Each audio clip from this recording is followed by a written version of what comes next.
Nous avons le privilège ce soir d'assister au grand moment d'expédition qui s'est rendu à l'épave. Expédition qui a permis de remonter plus de 800 objets, dont le coffre-fort du commissaire adjoint qui sera ouvert un peu plus tard dans la soirée. Nous reviendrons par la suite en studio ici à Montréal avec des spécialistes de la question. Mais pour l'instant, retrouvons à Paris Telly Savalas.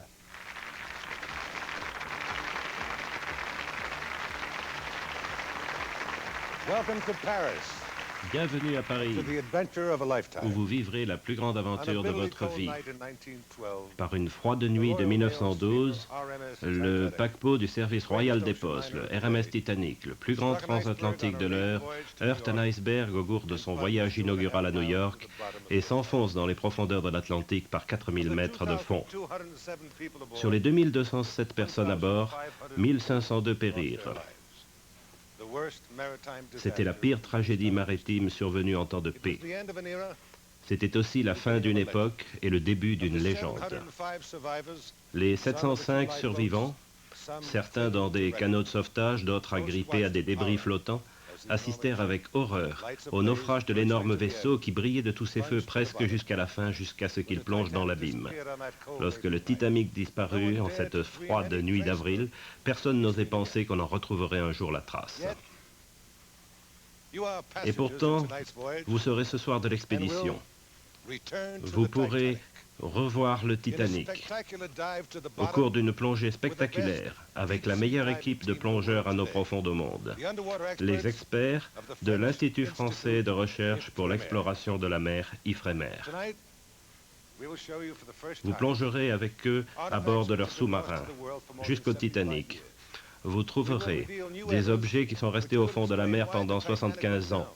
Nous trouverons de nouveaux indices qui nous expliqueront pourquoi le Titanic a coulé. Nous retrouverons le coffre et les mallettes, ainsi que leur contenu. Restez avec nous.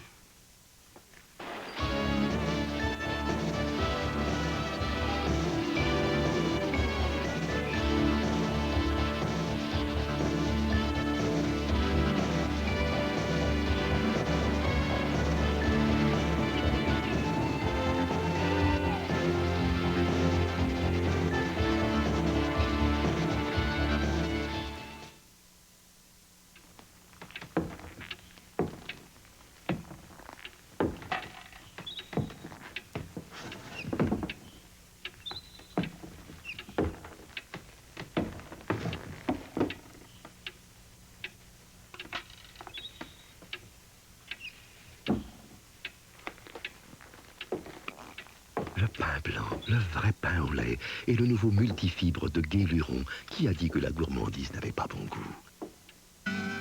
Autrefois, on en mettait du temps à faire chauffer les aliments.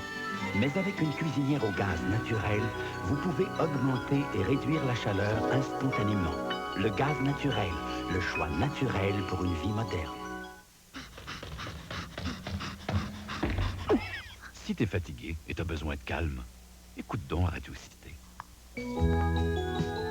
Radio Cité FM 107 pour l'amour de la musique. Votre argent dort-il dans un compte d'épargne ordinaire? Alors, ouvrez l'œil et suivez-moi bien. À la Banque de Montréal, on vient de sortir un compte d'épargne à intérêt quotidien absolument remarquable, Maxi Épargne. Quel intérêt? Maxi Épargne vous offre jusqu'à 50% de plus d'intérêt qu'un compte d'épargne ordinaire sans geler votre argent. Ce n'est pas une illusion, jusqu'à 50% de plus. Vous me suivez? Maxi Épargne de la Banque de Montréal, le compte à suivre de près.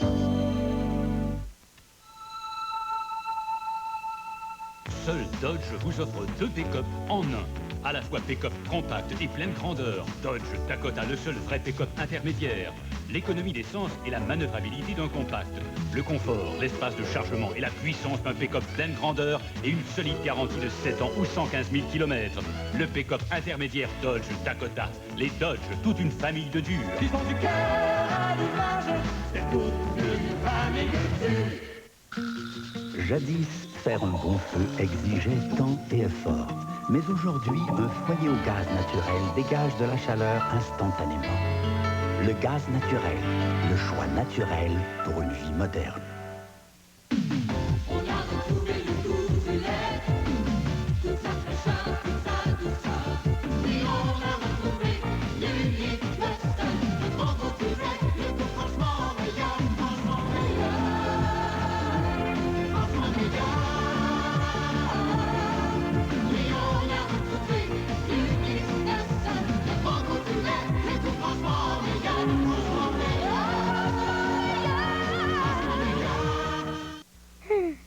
si tes soirées sont ennuyantes, écoute donc Radio Cité. Radio Cité, FM 107, pour l'amour de la musique. Le premier document que nous allons voir est consacré à l'histoire du Titanic. était réellement différent des Nous sommes autres alors navires, à c'était l'époque de l'explosion industrielle, de l'apogée de l'Empire britannique sur lequel le soleil ne se couche jamais. C'est cette époque qui a donné le Titanic. Jamais l'homme n'avait produit une construction d'une telle dimension. Suivront les grands moments d'expédition qui ont permis de remonter à la surface plus de 800 objets. Nous aurons alors le privilège de voir des images exceptionnelles prises à 4000 mètres sous l'Atlantique, 7 fois la hauteur de la tour du CN à Toronto. Puis, nous reviendrons au studio avec des spécialistes. Nous débattrons alors des positions qui opposent actuellement ceux qui auraient voulu qu'on laisse l'épave en paix, pour qui le prélèvement d'objets constitue un pillage, de la profanation, et ceux qui préfèrent récupérer, traiter et exposer ces mêmes objets.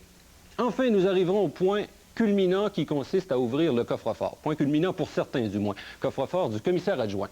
Mais tout d'abord, parlons du Titanic lui-même. Il était réellement différent des autres navires. C'était le plus grand, le meilleur, le plus luxueux.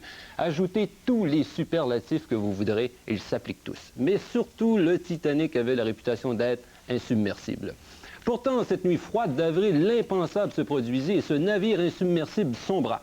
Voici donc l'histoire du Titanic, de ceux qui l'ont bâti et ceux qui ont pris part à sa première et tragique traversée.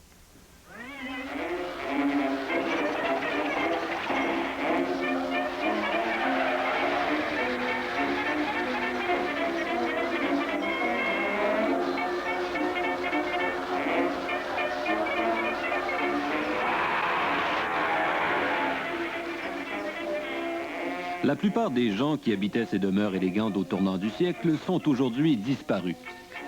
La grâce de ces résidences des quartiers de Mayfair et de Belgravia à Londres nous rappelle qu'à la belle époque, la puissance et le pouvoir étaient aux mains d'une classe très restreinte et très privilégiée.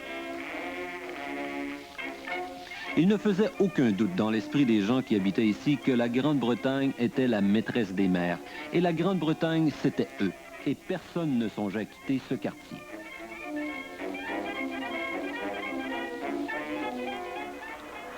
Au tournant du siècle en Angleterre, les riches menaient la belle vie. Ce n'est pas pour rien qu'on a appelé cette époque la Belle Époque. On dirait que le seul qui soit en train de perdre la course soit le cheval supplanté par des tacos tout sauteux et des tramways fatigués qui prennent toute la place dans les rues. La révolution industrielle cède le pas à une nouvelle révolution technologique. Le culte de la technologie est devenu aussi anglais que la cérémonie du thé.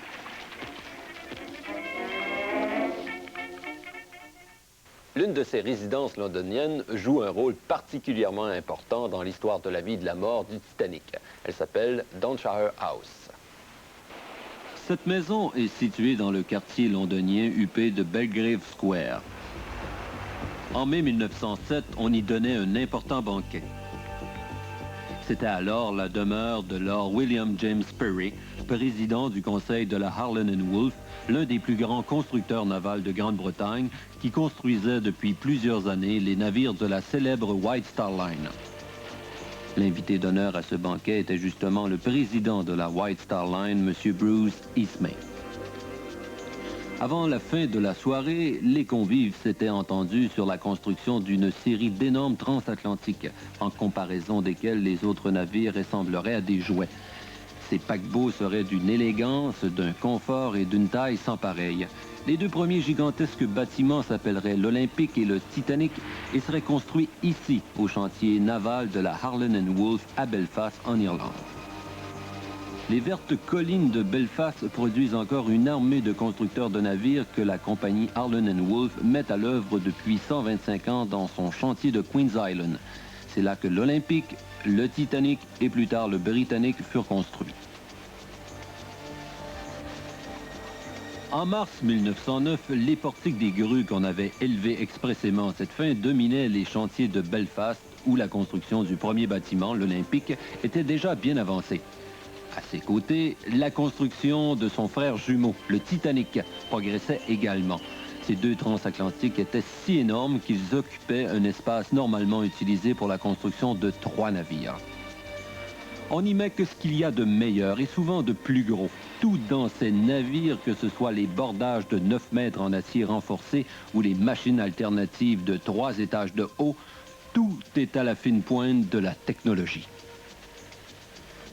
La construction de ces géants à double fond et à 3 hélices les rend insubmersibles. Lord Perry et Bruce Ismay ne font rien pour empêcher le public de croire que ces transatlantiques sont effectivement insubmersibles. Au printemps de 1911, 15 000 hommes travaillent au chantier de la Harland & Wolff et la construction des 2 premiers bâtiments est presque terminée. Le Titanic, qui jauge 46 000 tonneaux, est devenu le plus gros objet mobile fabriqué par l'homme. Si on le dressait debout, ce navire serait encore plus haut que le gratte-ciel le plus élevé de l'époque, l'édifice Woolworth à New York. Chaque maillon de sa chaîne d'ancre pèse 80 kilos. Il a fallu se servir d'un attelage de 10 chevaux pour transporter son ancre dans les rues de Belfast. Nous sommes le 31 mai 1911. Plus de 100 000 personnes sont venues assister au lancement du Titanic. Pensez-vous alors qu'on avait fracassé une bouteille de champagne sur les traves du Titanic le jour de son lancement? Eh bien non. Conformément à la tradition de la White Star Line, les navires ne sont jamais baptisés, pas plus le Titanic que les autres. À 12h13, on s'est contenté d'actionner un levier et en 1 minute, le Titanic a glissé majestueusement dans le fleuve Lagune qui coule à Belfast. Un petit garçon qui assistait au lancement ce jour-là allait un jour produire le plus grand film qui soit sur le Titanic. Écoutons le producteur du film Night to Remember, William McWhitty. C'était un spectacle des plus impressionnants. J'étais alors un petit garçon, j'avais 6 ans, et en voyant cet énorme bâtiment glisser dans la mer, j'avais l'impression que c'était moi qui reculais, et non le navire. C'est alors que la foule s'est mise à applaudir. Il y avait des milliers d'hommes, des ouvriers qui applaudissaient. Le grondement des gigantesques chaînes qui glissaient, puis le bruit du navire entrant dans l'eau. Je n'ai jamais oublié ce spectacle qui m'a fait une impression extraordinaire.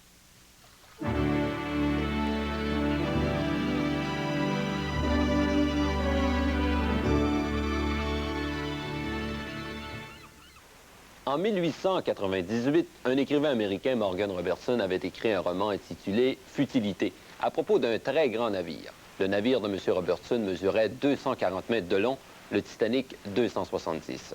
Son navire avait 3 hélices, le Titanic 3. Son navire pouvait atteindre 25 nœuds, le Titanic aussi. Son navire pouvait transporter 3000 passagers, tout comme le Titanic. Son navire avait 2000 personnes à son bord, le Titanic 2208. Son navire était doté de 24 embarcations de sauvetage, le Titanic 20.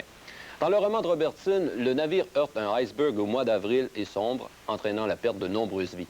Robertson publia son roman 14 ans avant le naufrage du Titanic. Et comment avait-il baptisé son infortuné navire? Le Titan. Au lancement du Titanic, l'un des dignitaires les plus importants était le financier américain J. Pierpont Morgan. C'était un milliardaire, comme plusieurs. M. Morgan avait un intérêt personnel envers le Titanic. En fait, on pouvait dire qu'il détenait des intérêts majoritaires. Il avait tellement d'actions de la société américaine à laquelle appartenait la White Star Line que le Titanic aurait pu être un navire américain. M. Morgan allait plus tard changer d'idée et annuler ses réservations pour le voyage inaugural du Titanic. Chez Harland & Wolff, on voulait non seulement que le Titanic soit luxueux, mais aussi unique. On y trouvait même un café français pour donner à ce navire déjà très élégant encore plus de panache. L'une des rescapées, qui n'était âgée que de 7 ans à l'époque, a néanmoins conservé un vif souvenir de ce navire, Madame Evart. C'était un très beau navire.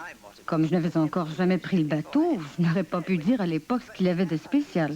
Je n'avais pas de point de comparaison, mais j'ai vu tellement de navires depuis que je sais maintenant qu'il était très beau. Il était vraiment ravissant. Edith Eisman, elle, avait 15 ans lorsqu'elle prit place à bord d'une embarcation de sauvetage pour quitter le navire en perdition. Elle aussi se souvient très bien du Titanic. Oui, c'était vraiment un très beau navire avec de magnifiques escaliers. Et c'était aussi beau en seconde classe qu'en première. De belles tables et de magnifiques tableaux suspendus au mur. Et puis, il y avait des piscines et des gymnases et un terrain de jeu pour les enfants. C'était vraiment un palais flottant.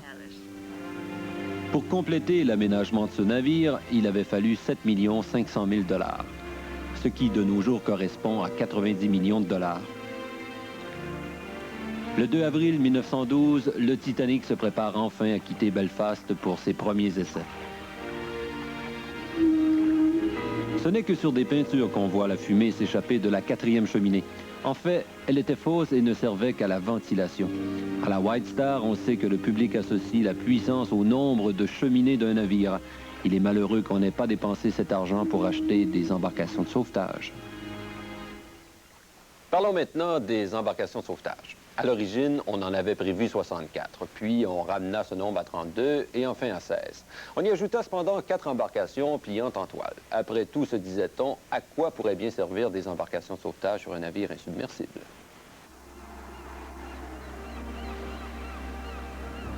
En partant de Belfast à destination de l'Angleterre, on découvre un feu qui couve dans une soute à charbon.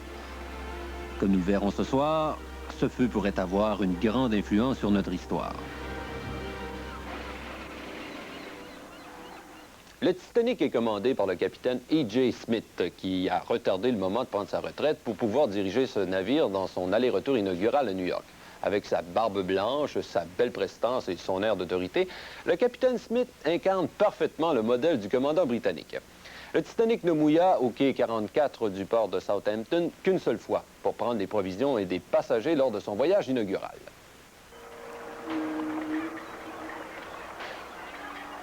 Pendant 5 jours avant que les passagers n'arrivent, le Titanic allait être le centre d'une activité effervescente.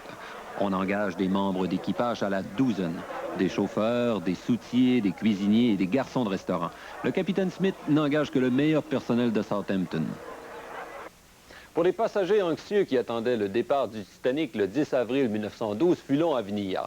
Mais au lever du soleil en cette journée mémorable, la ville entière de Southampton débordait d'enthousiasme. Enfin, le jour du départ. La haute société est là pour prendre place à bord de ce palais flottant. Parmi les passagers, signalons ce couple, M. Isidore Straus, le fondateur de Macy's, et sa femme Ida.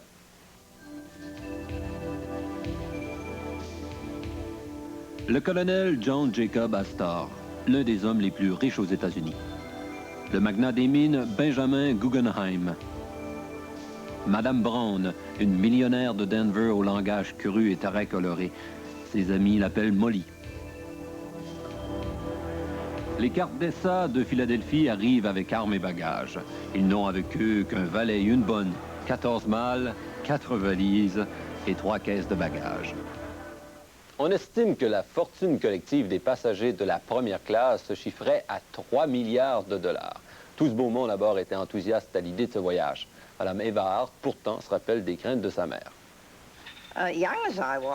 J'avais beau être jeune, je savais qu'il se passait quelque chose, parce que ma mère était inquiète à l'idée de partir.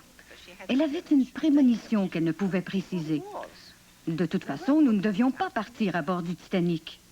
Nous avions des réservations sur le Philadelphia, mais à cause d'une grève dans les mines de charbon, ce navire ne pouvait pas appareiller et nous avons été embarqués sur le Titanic. Tout le monde trouvait que c'était une chance extraordinaire. C'est alors que les appréhensions de ma mère commencèrent à s'aggraver. Elle dit à mon père, « Je pense que je sais ce qui me fait peur. » Il lui répondit, « Alors, qu'est-ce que c'est ?» Elle répliqua, « C'est parce que les gens disent que ce navire est insubmersible. » Alors il l'a pris dans ses bras, je me souviens de cette image très clairement, et lui dit, « Non, ma chérie, ce navire est vraiment insubmersible. » Justement, dit-elle, « Il me semble que c'est lancer un défi à Dieu et c'est pour cela que j'ai peur. » Un peu avant midi, la sirène retentit 3 fois comme le veut la tradition. C'est le départ.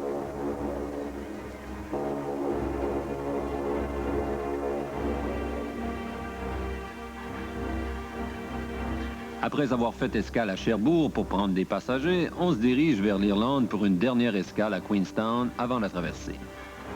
Parmi les passagers qui montent à bord à Queenstown, très peu sont des notables. Ils voyagent en 3e classe dans le fond du navire, près du mécanisme du gouvernail, dans la section la plus économique. Il y a davantage que des cloisons étanches entre eux et les Astor ou les Guggenheim. En voyant l'Irlande disparaître dans la brume, leurs espoirs et leurs rêves se tournent vers le Nouveau Monde.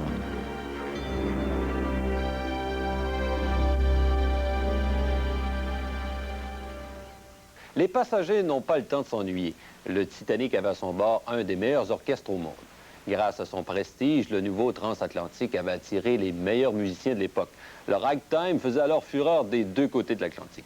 On se souviendra d'Irving Berlin et de son Alexander's Ragtime Band. Mais d'abord, on jouait aussi une valse très populaire à Londres, intitulée Automne.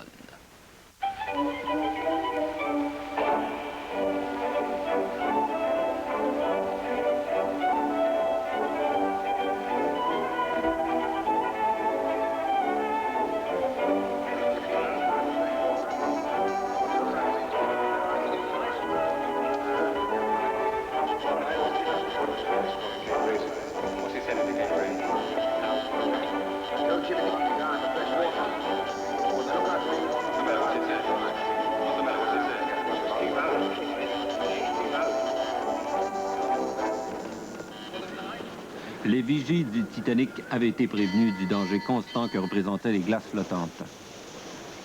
À minuit, moins 20, le 14 avril, le Titanic est secoué par un très faible choc.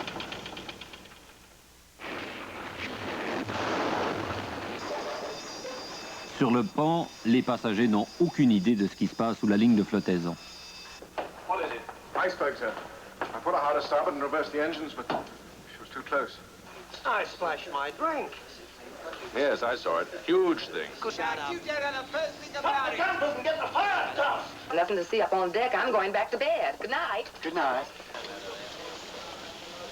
It's my birthday today, isn't it?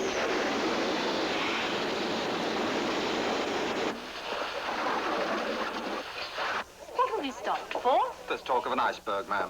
We are in a precarious position. We must be prepared to abandon ship.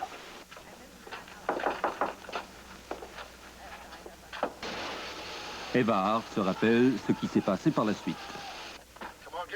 Je me souviens de ma mère qui m'a réveillée et de mon père qui grognait. Il me prit dans ses bras, m'enveloppa de couverture et m'amena sur le pont des embarcations. Les gens étaient encore très calmes à ce moment-là. L'accident venait de se produire. Il n'était que minuit moins 10 à cette heure. Il y avait encore de la lumière, de la musique et des gens. À minuit, le capitaine Smith réalise l'ampleur de la tragédie. En l'espace de quelques secondes, son navire a été mortellement touché. En dépit de son double fond, de ses portes étanches, de ses cloisons compartimentées, en dépit de tous les artifices de ses constructeurs, le Titanic sera au fond de l'eau en moins de 3 heures. Le capitaine Smith sait également que son navire transporte des embarcations de sauvetage pour à peine la moitié des passagers. À minuit 30, le capitaine Smith ordonne de faire monter les passagers à bord des embarcations de sauvetage. Les femmes et les enfants d'abord. Bertram Dean n'était qu'un enfant cette nuit fatidique, mais il se souvient de ce qu'a fait son père. Mon père nous a aidés à monter dans les embarcations de sauvetage. Et puis c'était les femmes et les enfants d'abord. Il a dit alors salut, à bientôt. Nous ne l'avons jamais revu. On envoie d'urgence des signaux de détresse. D'autres navires se trouvent dans les parages. Le Californian est immobilisé dans les glaces à moins de 10 000 $. Aucune réponse. Son radiotélégraphiste est allé se coucher. C'est la première fois dans l'histoire qu'un transatlantique lance un SOS. Quelques minutes plus tard, le paquebot Carpathia télégraphie qu'il est à 58 000 $ et s'en vient à toute vapeur. Toujours aucune réponse du Californian, pourtant tout près de là. À 2h20, le 15 avril 1912, le Titanic s'enfonce silencieusement dans l'eau. Il y a eu des actes de bravoure aussi bien que de lâcheté dans les embarcations de sauvetage la nuit du naufrage du Titanic. Mais personne sur l'océan cette nuit-là ne fit preuve de plus de courage que Molly Brown. Pendant qu'on mettait les canots à la mer, Mme Brown marchait d'un pas alerte sur le pont, un manteau d'Yvelines sur les épaules, quand soudain quelqu'un l'agrippa et la jeta dans l'embarcation de sauvetage numéro 6 qu'on mettait à la mer. Plus tard, alors que retentissaient les appels à l'aide des gens qui se noyaient autour d'eux, elle se querella avec le quartier-maître terrifié qui commandait l'embarcation. Elle voulait qu'il vire de bord et laisse embarquer les nageurs en difficulté, mais il refusa, craignant d'être submergé par les rescapés un peu plus tard. Abandonnant tout espoir, il dit aux passagers qui se plaignaient du froid de cesser de ramer. Molly Brown en avait assez. Elle prit les choses en main et ordonna aux autres de continuer de ramer. Le quartier-maître lâcha la barre et voulut protester. Mme Brown lui dit alors que s'il ne s'asseyait pas immédiatement, elle le jetterait par-dessus bord. Le quartier-maître reprit sa place. Mme Brown retira sa cape de zibeline et en enveloppa les jambes d'un matelot blessé qui gisait au fond de l'embarcation. Puis elle se remit à ramer dans la nuit et son histoire fit l'objet d'une comédie musicale à Broadway intitulée « L'insubmersible Molly Brown ». Le titre était bien choisi. Pendant ce qui a dû paraître une éternité, le Carpathia naviguait à toute allure parmi les glaces de la banquise. Il recueillit finalement les premiers survivants peu après 4 heures du matin. Sur les 2207 personnes, passagers et équipages, qui se trouvaient à bord du Titanic, le Carpathia réussit à en sauver 705. Pour les 1502 qui ont péri, il arrivait 2h30 trop tard. Le naufrage du Titanic commença par une petite secousse finalement. Mais cet impact fit trembler le monde et l'on en ressent encore le contre-coup. Rien ne serait plus jamais pareil.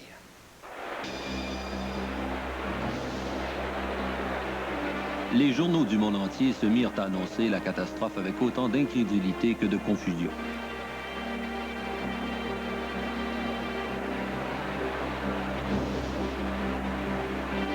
Des deux côtés de l'Atlantique, parents et amis assiégeaient les bureaux de la White Star dans une attente où alternaient désespoir et espoir et où chacun priait pour que les nouvelles soient bonnes pour eux.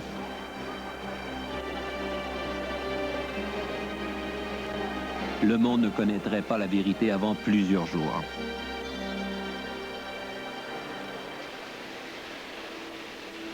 À Southampton, d'où plus de 800 des membres d'équipage du Titanic étaient originaires, des quartiers entiers ressentaient le choc et la douleur. 580 marins avaient péri. Dans cette école primaire de Southampton, 125 enfants venaient de perdre un parent. L'incrédulité générale fit bientôt place à un chagrin universel. À l'église St. Mary's, des centaines de personnes assistèrent au service célébré à la mémoire des disparus. Une plaque en l'honneur de l'équipage du Titanic commémore encore l'événement de nos jours.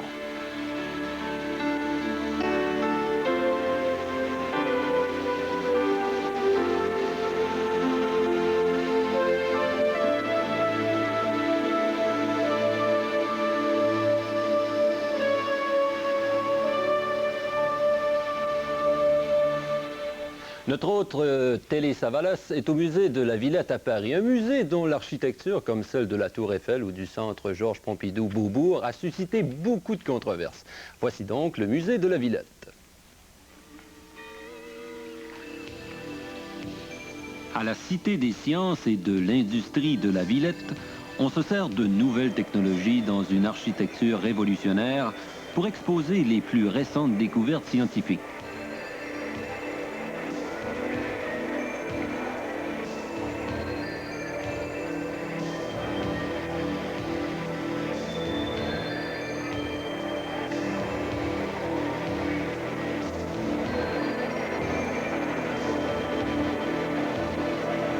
On peut y voir un modèle grandeur nature du sous-marin Nautile de l'Institut français de recherche pour l'exploitation de la mer.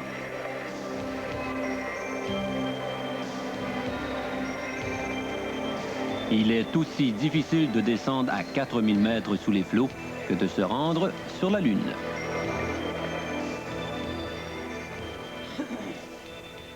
Nous nous apprêtons maintenant à suivre l'équipe d'Ifremer dans son expédition.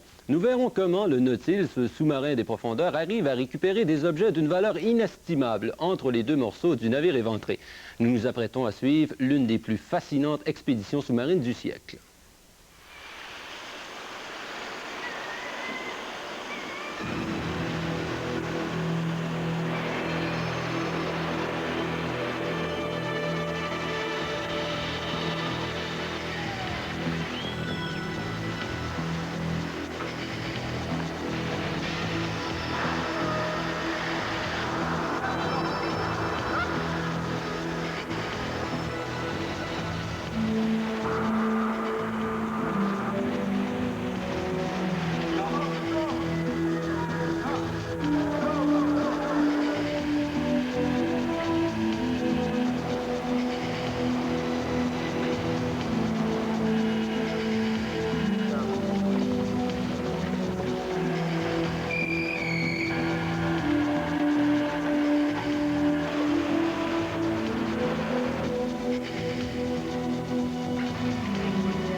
of the return to the Titanic is an enthralling one.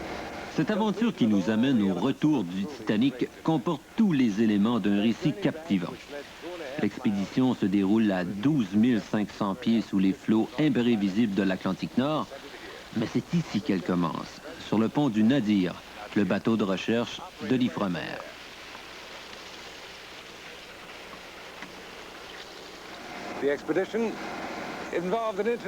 Une équipe multinationale d'océanographes participe à ces opérations. Il s'agit d'étudier et de photographier les restes du tristement célèbre paquebot dans le but de découvrir les secrets qu'il nous cache depuis plus de 75 ans et aussi de récupérer les inestimables reliques enfouies dans son amoncellement de débris pour qu'elles puissent être étudiées et préservées. Près du Nadir se tient l'abeille, un gros navire jaune qui non seulement abrite et ravitaille l'expédition, mais dont l'équipage s'occupe surtout de lancer et de récupérer les paniers de recouvrement, une tâche particulièrement dangereuse. Ce vaisseau, le Nadir, est tout simplement le navire principal. Ce qui semble à première vue n'être qu'un petit sous-marin jaune s'appelle le Nautil. Il est en réalité le submersible de grande plongée le plus complexe et le plus sophistiqué du monde. Il a maintenant 2 ans. Il n'a que 25 pieds de long et 15 pieds de haut. Il a fallu 7 ans pour le concevoir et 20 millions de dollars pour le construire. Voyons un peu l'avant de cet extraordinaire sous-marin. C'est là que pratiquement tout se passe. Les membres de l'équipage regardent à l'extérieur par ces 3 hublots et de là peuvent opérer les 2 bras électriques qui sont utilisés pour récupérer une large gamme d'objets. Certains pèsent une centaine de livres, d'autres sont aussi légers qu'une tasse de thé. Maintenant, au-dessous de ces bras se trouve un petit panier dans lequel sont placés certains des plus petits objets. Les membres de l'équipage excellent tellement à manipuler ces bras qu'on dit d'eux qu'ils pourraient même enfiler une aiguille au fond de la mer. De plus, le Nautil est équipé de tout un ensemble de caméras très sophistiquées et un système d'éclairage de 4000 watts, un des plus puissants. Sous tous ses aspects, il est incroyable. Parmi les dirigeants de l'expédition et les experts à bord se trouve le capitaine Carenfleck, commandant en chef de l'expédition. Le capitaine Norgelet, qui commande le sous-marin Nautil. Le professeur McInnes, l'un des plus grands experts au monde en océanographie. Ralph White, expert de plongée en profondeur et officier responsable des opérations du sous-marin.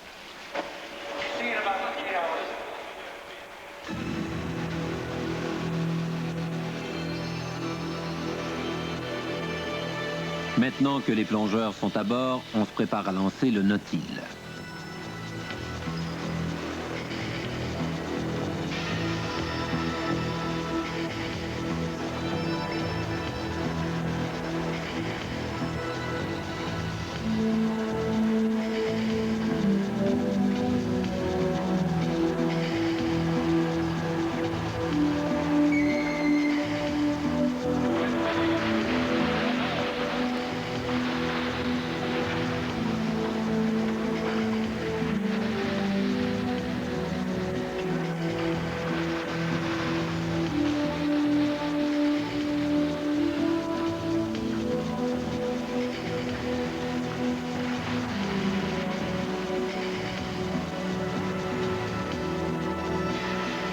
Si les navigateurs ont bien calculé, le Titanic se trouve juste en dessous.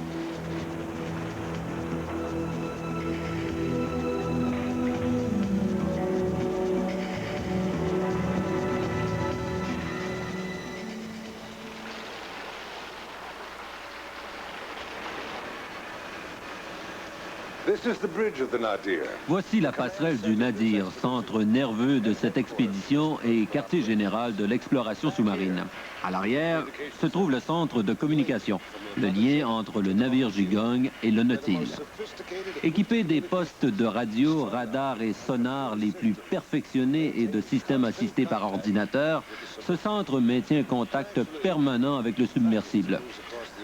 On peut même suivre la progression au fond de l'océan à 12 500 pieds de profondeur, c'est-à-dire 2 000 et demi. À mesure qu'il descend, le Nautilus pénètre dans un monde où règne une obscurité totale, un silence absolu. Par 12 500 pieds de fond, la pression atteindra le niveau incroyable de 6 000 livres au pouce carré. Au cœur du Nautilus se trouve une sphère de titane de 7 pieds de diamètre. Entassés à l'intérieur, 3 plongeurs et une foule d'appareils de guidage, de navigation et de communication. Le copilote et l'observateur sont allongés alors que le pilote est assis. Tous trois regardent par les hublots à travers une vitre de 1 pied d'épaisseur. Avant la plongée, le commandant Nargelet et le photographe Ralph White préparent la mission. Le sous-marin va descendre ici et va manœuvrer vers l'étrave du Titanic. La plupart des opérations se déroulant autour de l'étrave. De petits dispositifs sonores appelés balises répondeuses qui émettent des signaux pulsés ont auparavant été placés au fond de l'océan. Le Nadir s'en sert pour se tenir très précisément au-dessus du Titanic, tout comme le Nautilus pour se diriger vers l'épave. Est-ce possible de remonter et de vérifier le pont aujourd'hui pour voir s'il y a des débris au-dessous du porte-à-faux?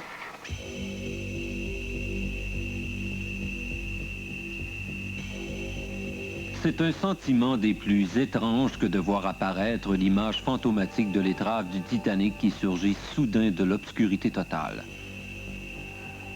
Peu importe le nombre de fois qu'on a vu ce spectacle, ce que la puissance de la mer a fait à ce navire étonne toujours.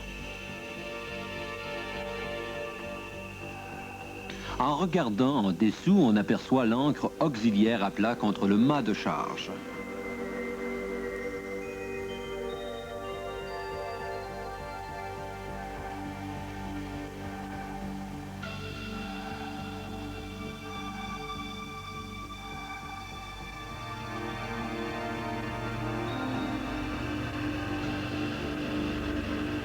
En traversant le bastingage de bâbord, on voit les conduits des drisses et la chaîne de l'ancre.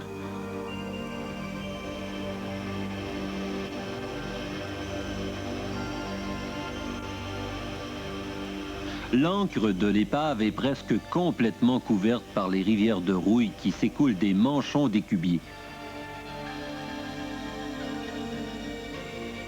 À l'aide d'une brosse, le bras robot du Nautilus balaie délicatement 75 ans de rouille accumulée sur la proue. La lettre A apparaît. Puis la lettre T. On le distingue à peine, mais le nom du navire est là.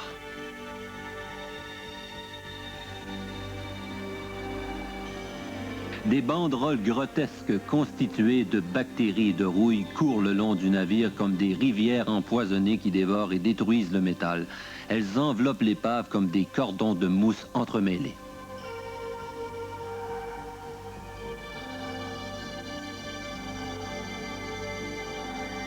En remontant à bâbord, on croise la chaîne de l'ancre et le pont principal autrefois en bois de teck, maintenant dévoré par des micro-organismes qui forent des trous dans le bois.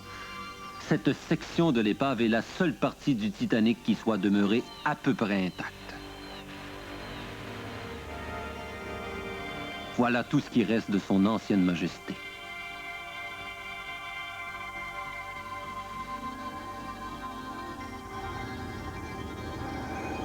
Nous longeons le mât de misaine effondré jusqu'au poste de vigie. C'est d'ici que les deux matelots ont aperçu pour la première fois l'iceberg qui allait faire couler leur navire. En dessous se trouve une passerelle latérale que le mât a écrasée en s'effondrant. Plus loin, le long du mât, on arrive au point de jonction entre l'acier et le bois qui a permis de construire un si grand mât.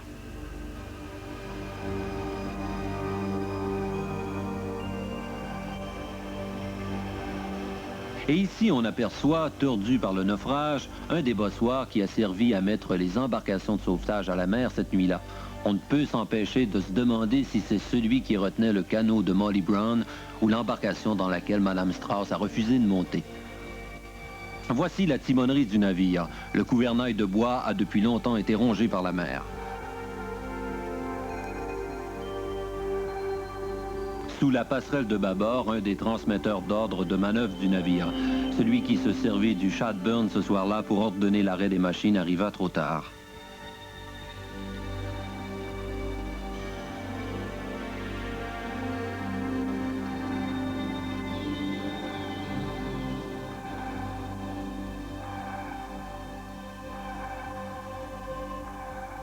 Cette porte derrière la passerelle menait au poste des officiers de pont. En longeant le pont des embarcations par bâbord, on voit encore une fois à quel point la rouille et la décomposition ont fait perdre sa beauté à ce navire. Nous arrivons à l'endroit où la quille du vaisseau s'est cassée, brisée en deux comme une brindille, séparant l'immense section avant de la section arrière plus petite.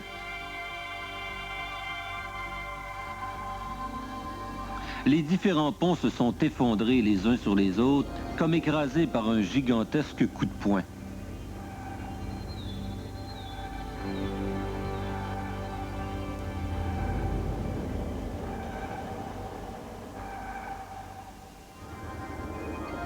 Il est vrai que personne ne peut décrire avec précision ce qui s'est passé le soir où ce grand navire a sombré, mais l'épave nous fournira certains indices. Selon la théorie la plus courante, au moment de la collision avec l'iceberg, un trou béant s'est ouvert dans la coque du navire et des tonnes d'eau se sont engouffrées dans la cale avant. La proue, qui s'emplissait d'eau, s'enfonça de plus en plus, faisant émerger la poupe qui, elle, était remplie d'air. Le navire se mit à glisser vers l'avant en se tordant et les flancs du vaisseau se sont disloqués. La proue fut arrachée et sombra dans l'abîme. L'arrière du navire sembla alors se redresser, mais bientôt il se renversa pour s'enfoncer. Pendant que les deux tronçons du navire sombraient, les débris s'éparpillèrent dans le fond. Les deux parties du navire se sont déposées finalement à un peu moins d'1 mille l'une de l'autre. Entre les deux, un immense champ de débris.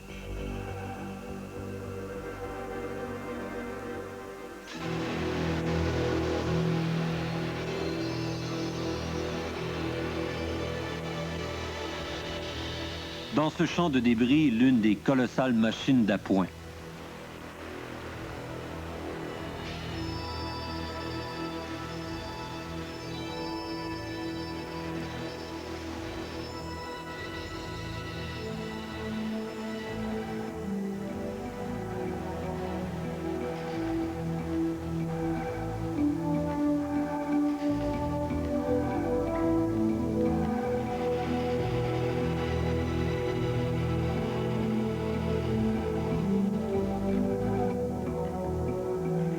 L'arrière du navire n'a rien de la beauté de l'avant.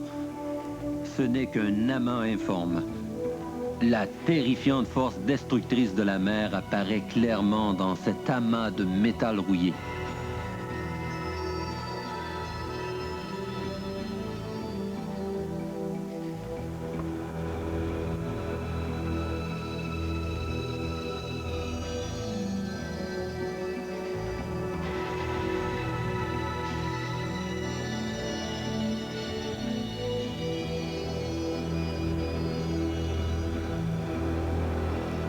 Finalement, sous la poupe du navire, voici l'une des 3 énormes hélices du Titanic, visible pour la première fois depuis le lancement du navire, maintenant à demi enfouie dans la vase.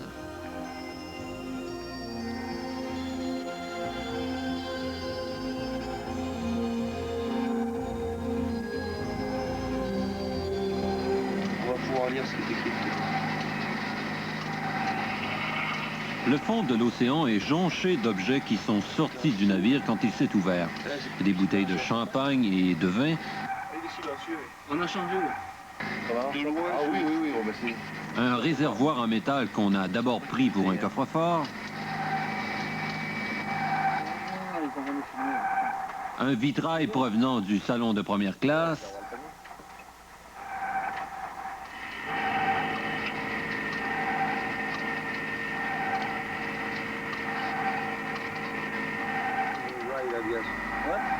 Et enfin, l'habitacle et le compas de la passerelle avant.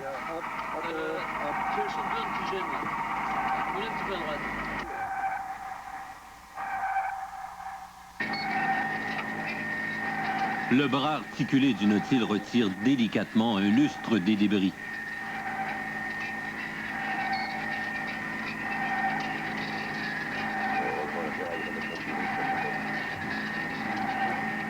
c'est pour ça que j'ai pas mis qu'ils sont tout seuls et je peux pas me placer. Tu m'as mis serrage pince? Oui, tu l'as. T'arrives pas à lever plus que toi, la banane? Le professeur Joe McInnes. Que ce soit en parole ou en écrit, cette expédition suscite la controverse. Mais vous auriez dû être ici pour comprendre tout ce qui s'est passé. Ces hommes ne sont pas des chercheurs de trésors. Ils en ont trouvé, oui, des objets de grande valeur. Mais l'atmosphère en est une de plongée, pour connaître ce bateau et ramener du matériel, pour tenter de reconstruire toute son histoire. Et je pense que s'il y a des trésors, ils résident dans l'information et dans l'apport scientifique, ainsi que dans l'expérience que ces hommes ont vécue.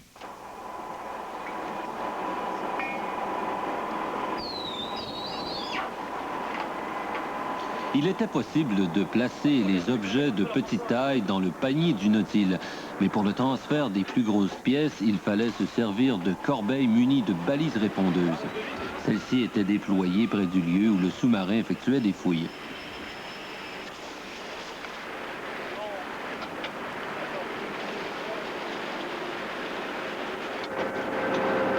Ça c'est haut, vas-y c'est bon, pas plus haut, bascule.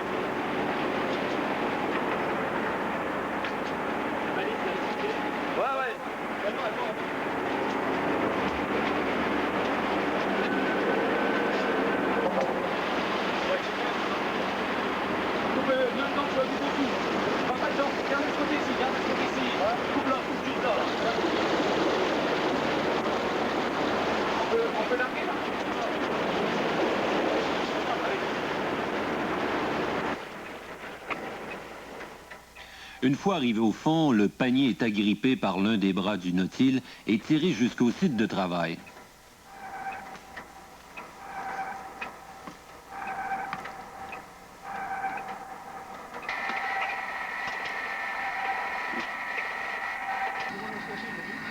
Le Nautilus s'approche maintenant d'un des transmetteurs d'ordre de manœuvre de la passerelle arrière.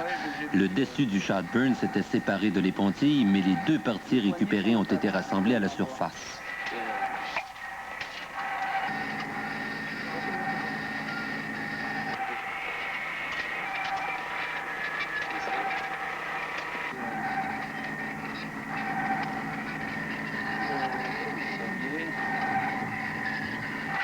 Encore un peu à gauche.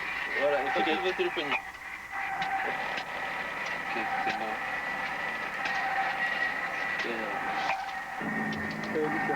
Quand le panier est plein, on lui retire son ballast et il remonte à la surface.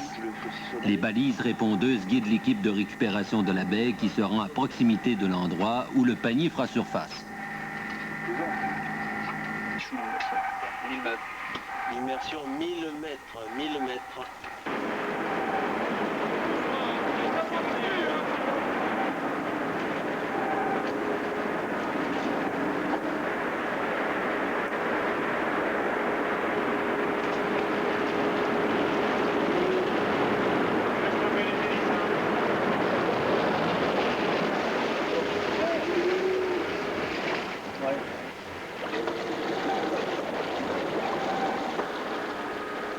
Des hommes grenouilles attachent un filet de sécurité, ensuite ils placent un filet sur le dessus du panier pour éviter que les petits objets ne soient emportés par la houle.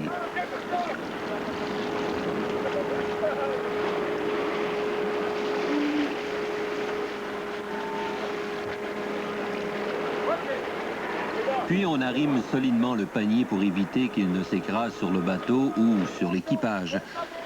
Un panier de 1500 livres qui ballotte pourrait gravement endommager les objets qu'il contient, sans parler des matelots qui pourraient se trouver sur son chemin.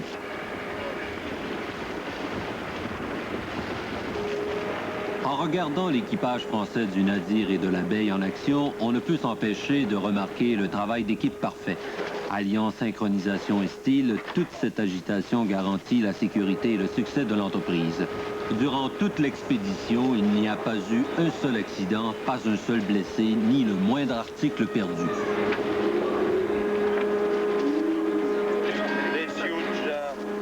Cette pièce est un Shadburn. Cela servait à transmettre des ordres de la passerelle à la salle des machines. Comme vous pouvez voir, de la passerelle, le commandement a été arrêté. Il était donc évident qu'il n'y a pas eu de réponse. Les commandements n'ont pas été exécutés parce que l'indicateur était en position ralentie. Cette lampe de pont est faite de laiton massif. On peut voir encore à l'intérieur. La vitre est fêlée, mais la lampe est en bonne condition. Voici l'habitacle du compas qui était sur le pont arrière du Titanic.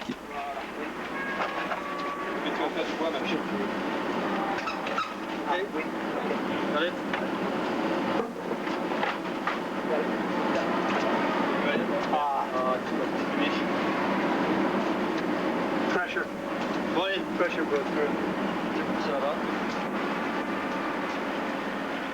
What we have here is the Vous avez ici l'indicateur du gouvernail du pont arrière. Vous avez tribord et bâbord. Ceci indique la position du gouvernail et c'est ici que la roue du bateau était attachée. Voici ce qui devait contrôler le gouvernail. Vous pouvez voir toute la puissance de la mer qui a littéralement sectionné cette pièce de métal et cisaillé tous les rivets qu'il rattachait à la passerelle de commandement. Elle s'est conservée en une seule pièce. La passerelle de commandement est maintenant complète.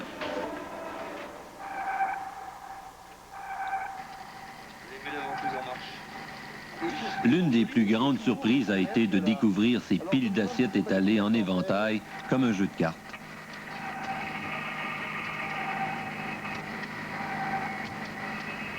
Il n'y a qu'à choisir, hein? Oui. Après plus de 75 ans au fond de la mer, on aurait dit qu'elles avaient été placées là le jour précédent. À l'aide d'un dispositif à succion au bout du bras robot du Nautil, on a réussi à recueillir intactes toutes les assiettes. Ah ben ça, c'est le premier coup, là. Près du portail médiéval de Bargate, dans le vieux Southampton, nous avons retrouvé le fournisseur original de toutes les porcelaines de la White Star Line. Le magasin Stoniers existe encore. Son directeur général, M. John Fox. Il ne fait aucun doute que nous avons été le fournisseur du Titanic quant à sa vaisselle et à sa verrerie, qui sont demeurés dans un état remarquable. De toute évidence, le tout était emballé dans un coffre ou dans une caisse qui se serait décomposée. Le chef cuisinier aurait pu s'en servir pour cuisiner des œufs ou des spaghettis. Ces plats auraient pu être mis directement sur le feu. Voici qui est intéressant. Il s'agit d'une théière très décorative, comme on peut le constater d'après le couvercle. Je ne sais pas de quoi elle est faite, faïence ou porcelaine. S'il s'agit de faïence, en règle générale, on s'en servait dans les restaurants de niveau inférieur. En première classe, on avait toujours de la porcelaine fine. Je suis surpris qu'elle n'ait pas été abîmée sous l'eau. Elle semble aussi belle que le jour où elle a été mise sur le bateau. L'une des découvertes les plus intéressantes a été le coffre-fort du commissaire adjoint. C'était non seulement l'objet le plus lourd et le plus difficile à récupérer, mais c'était sans doute aussi celui qui avait la plus grande valeur. Pour le remonter à la surface, l'équipe du sous-marin a dû faire preuve d'ingéniosité et d'adresse dans le maniement des bras articulés. Les plongeurs se sont servis d'une élingue pour lever le coffre-fort et le déposer dans le panier juste à côté. Le pilote, le copilote et l'observateur ont dû faire preuve d'une grande coordination pour accomplir cet exploit. Ce fut une opération lente et délicate. Nadir de Nautil pour contact. Oui, reçu. Je vais vous demander...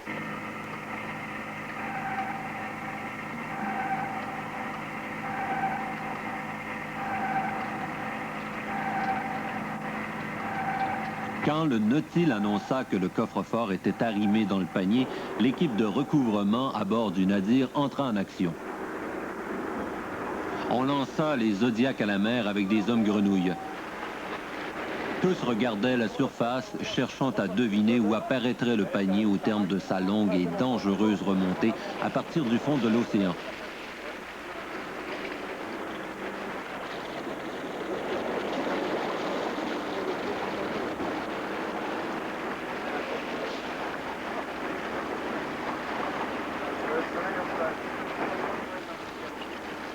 Une fois le panier en sécurité sur le pont, son contenu attira l'attention générale. Fais une chaise n'importe où, là. Pour le protéger de l'air, le coffre-fort est immédiatement enveloppé et plongé dans l'eau douce. Le capitaine Rovark montre ici le médaillon du fabricant. Voici le médaillon fixé sur le coffre que nous venons de récupérer. Et comme vous pouvez le voir, il provient de Thomas Perry & Sons Limited, Bilstow. Maintenant que le coffre-fort est en sécurité à bord du navire, le Nautil amorce sa remontée de 2 heures jusqu'à la surface. Cette plongée, comme la plupart des autres, aura duré 12 heures.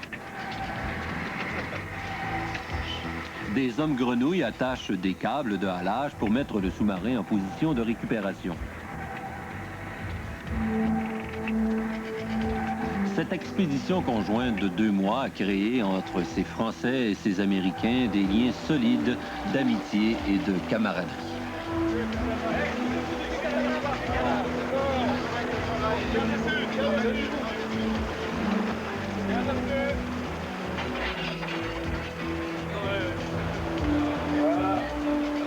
L'Américaine Jennifer Carter fut la première femme à plonger jusqu'au Titanic. Par cette initiation, les Français l'accueillent dans leur club.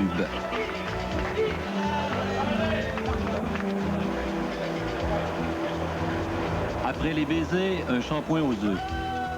Tout de suite suivi d'un seau d'eau de cale.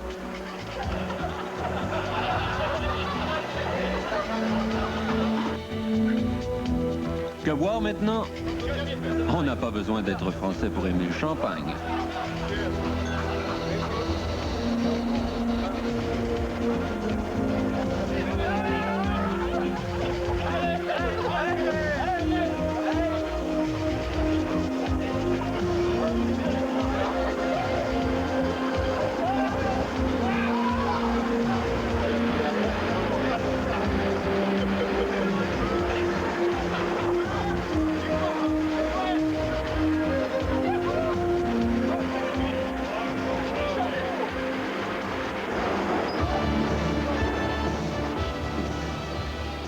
Maintenant que cette expédition s'achève, voici le bilan de cet exploit. Le Nautil est descendu 32 fois à 12 500 pieds de profondeur et a passé un peu plus de 160 heures au fond de l'océan. On a pris des milliers de photos et on a enregistré l'histoire du Titanic sur 60 heures de bande vidéo. On a remonté plus de 900 objets qui seront examinés et analysés pendant des années.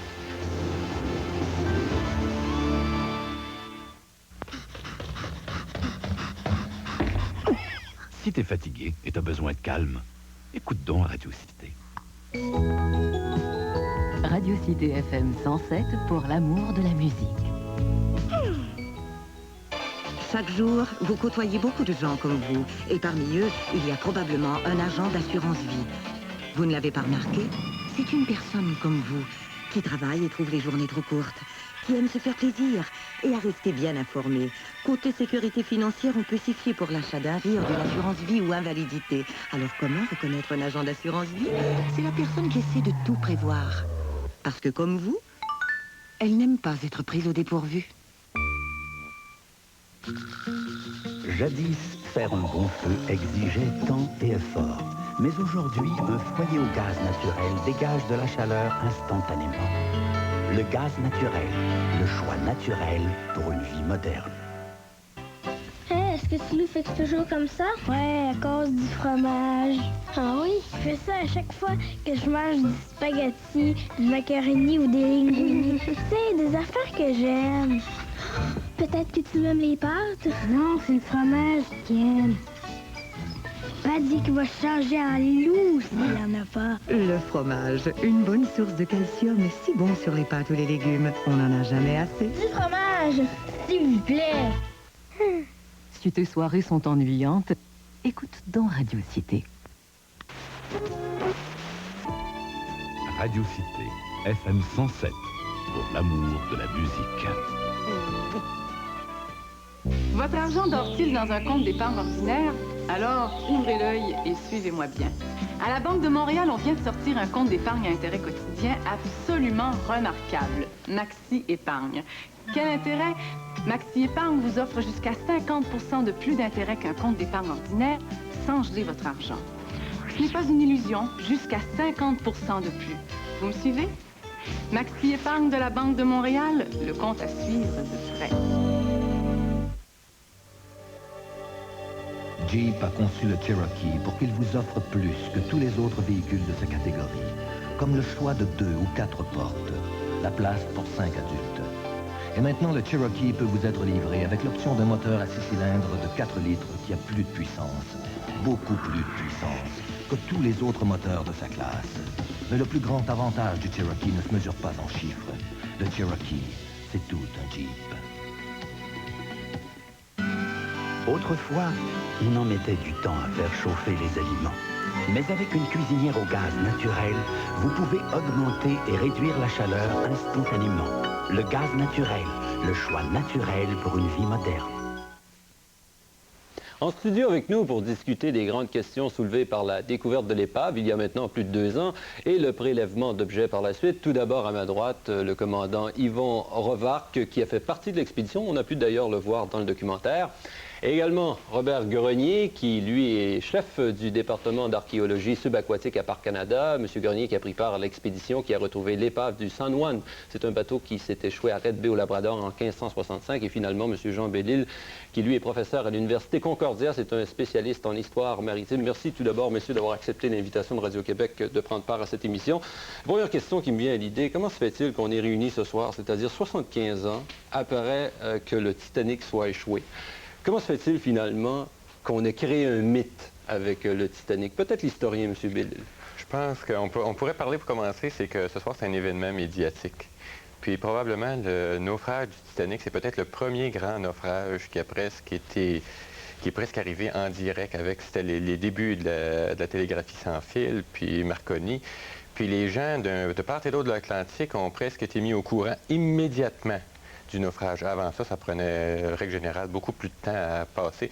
Mais maintenant, le lendemain, les gens ont su que le plus grand bateau du monde avait coulé avec tout le monde à bord, parce qu'on ne savait pas, il y avait plein de rumeurs. Et auparavant, ils avaient su que c'était le plus gros bateau du monde. Ah oui, on leur avait martelé ça à grand renfort de publicité dans les journaux, un peu partout. C'était le Titanic, et c'est comme son nom l'indique, c'est le plus gros, le plus grand, comme vous l'avez déjà mentionné.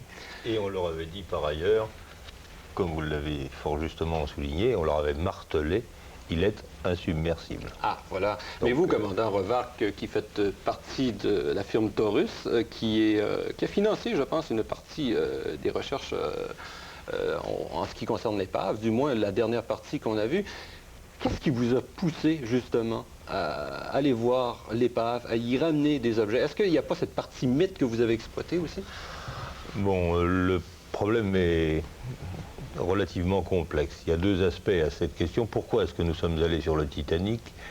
D'abord parce que nous avons en charge, notre société Taurus International a en charge de commercialiser pour le compte de l'Ifremer tous les moyens de plongée profonde de l'Ifremer dans le monde entier, à l'exception des États-Unis. Donc un objectif commercial avoué. Absolument, tout à fait. Et il s'agissait de faire connaître au monde entier la qualité des engins de l'Ifremer, effectivement. Pour ce faire, eh bien, il fallait le faire savoir d'un seul coup à tout le monde, et donc réaliser une grande opération. Ça, c'est un des aspects de la question. Deuxième point de vue, la France avait été, l'Ifremer avait été absente de l'expédition 1986 pour tout un tas de raisons sur lesquelles je ne reviendrai pas bien sûr, mais enfin la France avait été absente. Nous pensions que c'était un peu désolant, qu'il n'y avait aucun motif, puisque nous en avions la capacité. Et voilà, nous avons donc décidé de remonter complètement une opération Titanic toute neuve, en apportant autre chose que ce qui avait été fait jusqu'ici. Vous, Robert Grenier, est-ce que vous rêvez du jour d'avoir une épave aussi populaire que le Titanic pour vos recherches? Ben, en fait, ce qui rejoint le public, ce qui atteint le public, comme en parlait Jean il y a quelques minutes, c'est vrai, c'est la fascination d'un événement aussi gigantesque que celui-là, et qui atteint à ce moment-là des gens qui vivent encore. Ma mère a connu cet événement, elle était présente. Moi, je ne l'étais pas, mais c'est vraiment la communication qui a fait qu'on a pu atteindre autant de gens. Quand le San Juan a coulé au Labrador en 1565, les parents des gens qui étaient à bord ou qui ont survécu, en fait, parce que personne n'ont su la tragédie que plusieurs mois plus tard. Et je crois que dans le Titanic, il y avait énormément d'éléments qui menaient à ce développement d'un folklore, il y a tout ce fait de navires insubmersibles, de frapper l'iceberg, le navire tout près qui était disponible mais qui ne savait pas que la tragédie était là, l'autre qui était trop loin, qui est arrivé trop tard, l'absence de canaux de sauvetage suffisants. Il y a toutes sortes de choses pour alimenter les discussions pendant des décennies par la suite. On a entendu lors des derniers jours, les jours qui ont précédé cette émission, des analogies, par exemple, faire le parallèle entre la navette spatiale aujourd'hui, au 20e siècle, et le Titanic. Pourquoi le Titanic et la navette spatiale, même combat finalement? Ouais, parce que, enfin à mon avis en tout cas, c'est parce que il y a eu plus ou moins péché d'orgueil de l'homme face à la technique. À un moment donné, on croit maîtriser la technique, on croit la dominer, bon, on est sûr de son coup, on a fait, pour ce qui concerne la navette par exemple, 1 tir, 2 tirs, 10 tirs, et ça devient, comme on dit, just routine, hein, de la routine pure et simple, et à partir de ce moment-là, eh bien, on s'endort un peu sur ses lauriers, on est moins attentif, on prend moins de précautions. La relation avec le Titanic. Voilà. Et bien le Titanic, c'est un petit peu ça. C'était une époque où on commençait, où on dominait. C'était une époque d'explosion industrielle lourde, extraordinaire.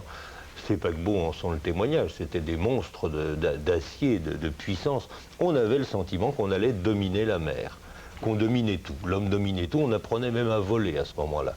Et puis vous l'avez dit tout à l'heure, tout à fait justement, on transmettait des signaux par voie radio. Alors bref, on dominait le monde, et puis on croyait que ça allait durer comme ça. Et c'était une erreur. Et on disait c'est insubmersible. Monsieur Grenier? C'était l'arrogance, quoi, pour laquelle on a payé cher. C'est un péché d'orgueil. Oui, mais est-ce que le fait aussi que des millionnaires de l'époque, ceux qui finalement dominaient l'industrie, est-ce que le fait que des millionnaires soient à bord, ça le jouait beaucoup dans la fabrication du mythe qui entourait le Titanic? Ah, ça c'est certain, ça, parce que quand les plus riches, les plus hauts placés dans la société meurent dans un événement comme ça affecte beaucoup plus. C'est un événement, on n'a qu'à regarder les journaux aujourd'hui, c'est pas M. X qu'on va s'intéresser pour sa mort, mais si un millionnaire décède, automatiquement, Howard Hughes, on a un bel exemple, on l'a suivi pratiquement dans les derniers jours de sa vie. Un parallèle intéressant, je crois aussi, c'est la perte chez nous de l'Empress of Ireland, dans les eaux près de Québec, qui en fait était un désastre aussi grand que celui du Titanic et qui n'a pas reçu la même publicité. Évidemment, le Titanic avait pris la vedette déjà, mais aussi la destination était différente. L'autre à la New York, il y avait des gens riches de l'Empire américain ou de l'Empire britannique. Et tout ça a alimenté la publicité qui s'en est suivie. Le temps file, il y a une question très importante, et c'est une des raisons pour laquelle vous êtes ici en studio d'ailleurs, c'est la question de l'éthique. Il y a vraiment deux positions contradictoires qui évidemment s'opposent. Une première qui dit c'est un cimetière, on ne profane pas les cimetières. C'était un discours qui a été tenu entre autres par Robert Ballard, celui qui a découvert le premier l'épave.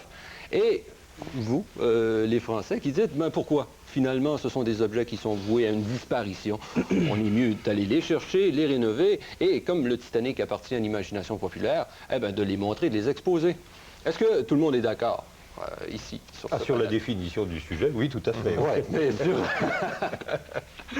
Quelles sont les positions de chacun là-dessus? Commençons par le commandant Revarque. Vous êtes évidemment pour. Évidemment pour, bien sûr, sinon j'aurais pas été le leader de cette expédition et sinon notre société n'aurait jamais mis toute cette industrie en route. Cela dit, vous avez cité le nom du professeur Ballard. Je me garderai de faire quelques commentaires que ce soit à son égard. On connaît les relations qu'entretiennent les Français avec nous n'avons, pour ce qui nous concerne, jamais fait aucun commentaire désagréable à son égard et nous reconnaissons tous ses talents scientifiques par voie de conséquence. No comment nous concernent. C'est bien dit. Ce point étant acquis, la question est de savoir si oui ou non, comme on nous en a accusé, nous avons profané une tombe ou pas. C'est bien ça la question. Nous précisons d'abord que nous n'avons fait que prélever des objets autour de l'épave. Aucun objet n'a été prélevé dans l'épave ou sur l'épave. Nous n'avons fait que collecter ce qui était à l'extérieur. Et ni plus ni moins que d'autres d'ailleurs, nous avons effectivement envoyé un petit robot à l'intérieur, mais enfin, bon, voilà ce que nous avons fait. Nous avons rapporté quantité d'images, etc., etc. Et puis alors, si on veut parler vraiment de profanation, moi je pose la question de savoir si l'étude acharnée des pyramides est une profanation des, comment dirais-je, de tombes ou n'en est pas une. Actuellement, des gens mettent un acharnement quasi thérapeutique à trouver la chambre de la reine dans la pyramide de Khéops. Et je pense, pour ma part, qu'une pyramide est singulièrement autre chose dans la mémoire collective humaine. C'est bien autre chose que l'épave d'un bateau. Et puis il y a 1000 exemples comme celui-là.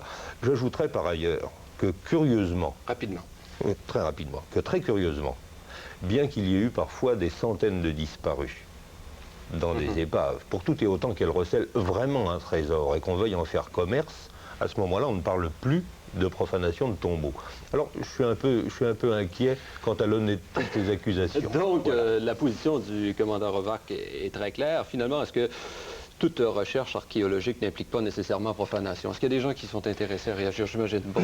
Bon, en fait, c'est vrai que le métier d'archéologue est celui, en un sens, de profaner des tombes et des sépultures.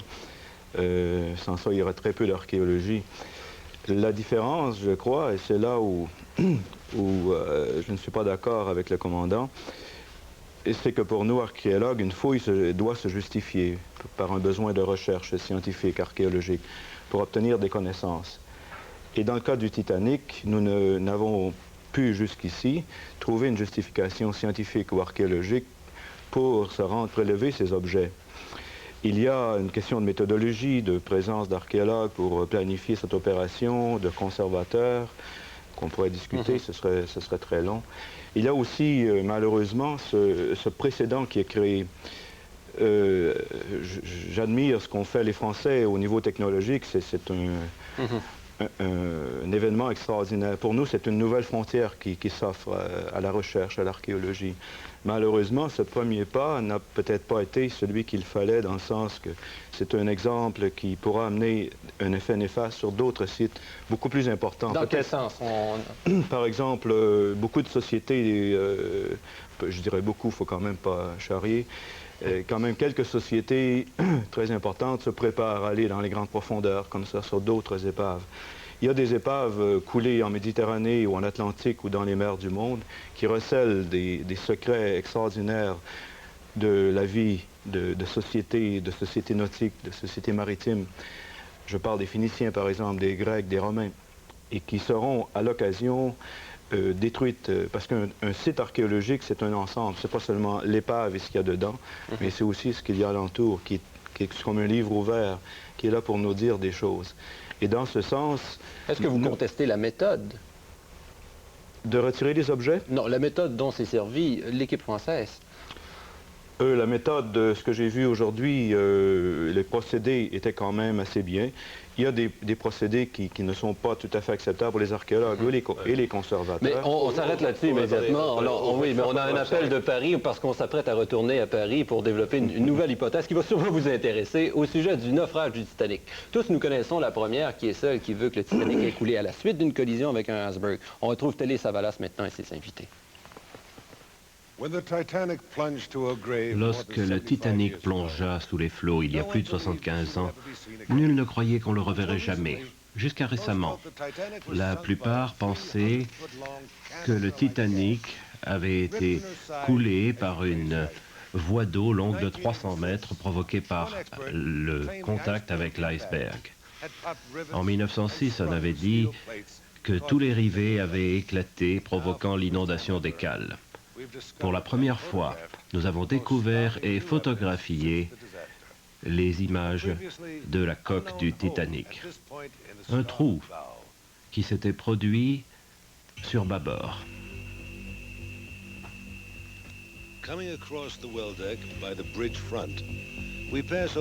Nous passons ici les deux cabestans.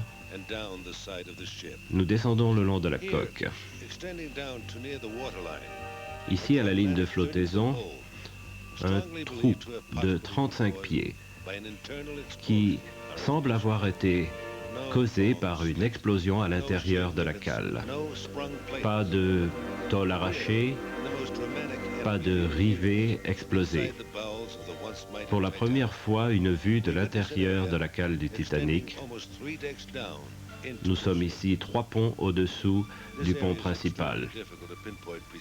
Une zone très difficile à identifier précisément, bien que des architectes navals aient confirmé, après avoir examiné les plans du navire, qu'il semble que l'on se trouve au-dessus de la soute à charbon, qui se trouverait au bas de cette échelle, ici visible. C'était sans doute ici où se trouvait la poste que transportait le Titanic. Mais les architectes navals disent que quelque chose d'étrange s'est produit. Mais ces images ne nous donnent cependant pas assez d'informations pour parvenir à une conclusion définitive. On sait maintenant que le capitaine Smith savait qu'il y avait un feu et qu'il avait signé une fausse déclaration à Southampton. Et c'est ce feu qui s'était déclaré dans la soute à charbon qui pose maintenant la question d'une éventuelle explosion, due peut-être à l'accumulation de gaz de combustion et au déclenchement d'une étincelle provoquée par un court-circuit, ou alors l'explosion de la vapeur qui s'était formée lorsque l'eau froide entra en contact avec le charbon enflammé. Ce soir, nous avons 2 grands experts qui vont nous aider à évaluer. Monsieur Diebel, ancien officier naval, maintenant homme d'affaires à Seattle, à Washington, à qui son père avait raconté une histoire étrange au sujet du Titanic à son retour de France après la Première Guerre mondiale. Bonsoir. Que disait votre père? Il prétendait que le Titanic, en fait, n'a jamais frappé l'iceberg et qu'en fait, il a sombré à la suite d'une explosion qui s'est développée à partir d'un incendie dans la soute à charbon qui brûlait depuis bien avant le départ de Southampton. Il était sergent de l'armée de la Première Guerre mondiale et il avait entendu de première main cette histoire de la part d'un membre de l'équipage sur le bâtiment pour les troupes, le Mercure. Ce marin avait dit qu'il avait été quelqu'un qui travaillait dans la soute à charbon et qui avait survécu au Titanic.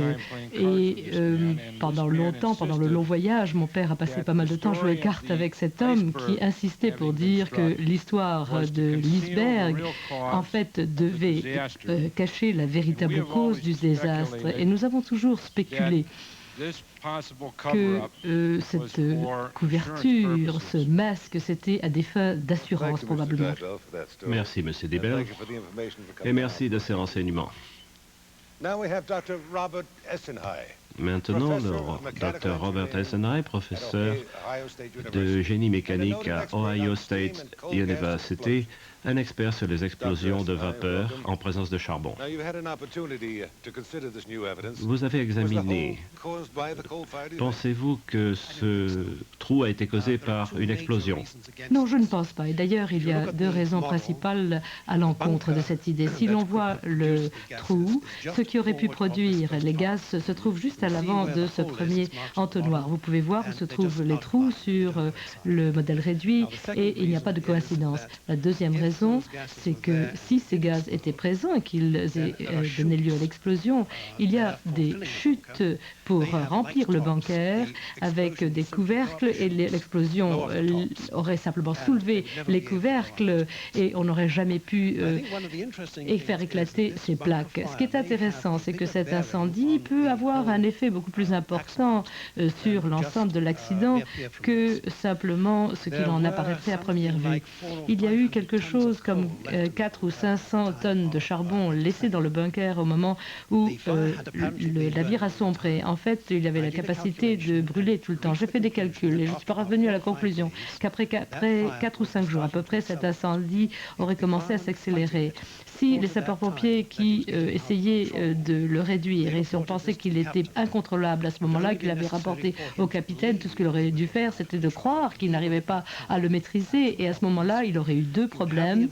Il aurait eu le renseignement qu'il y avait de la glace qui venait également des renseignements d'un feu qu'il ne contrôlait pas. Et donc là, il avait un problème, une énigme à résoudre. S'il réduisait la vitesse pour éviter l'iceberg, il aurait le risque d'avoir un gros incendie qui brûlerait tout le navire.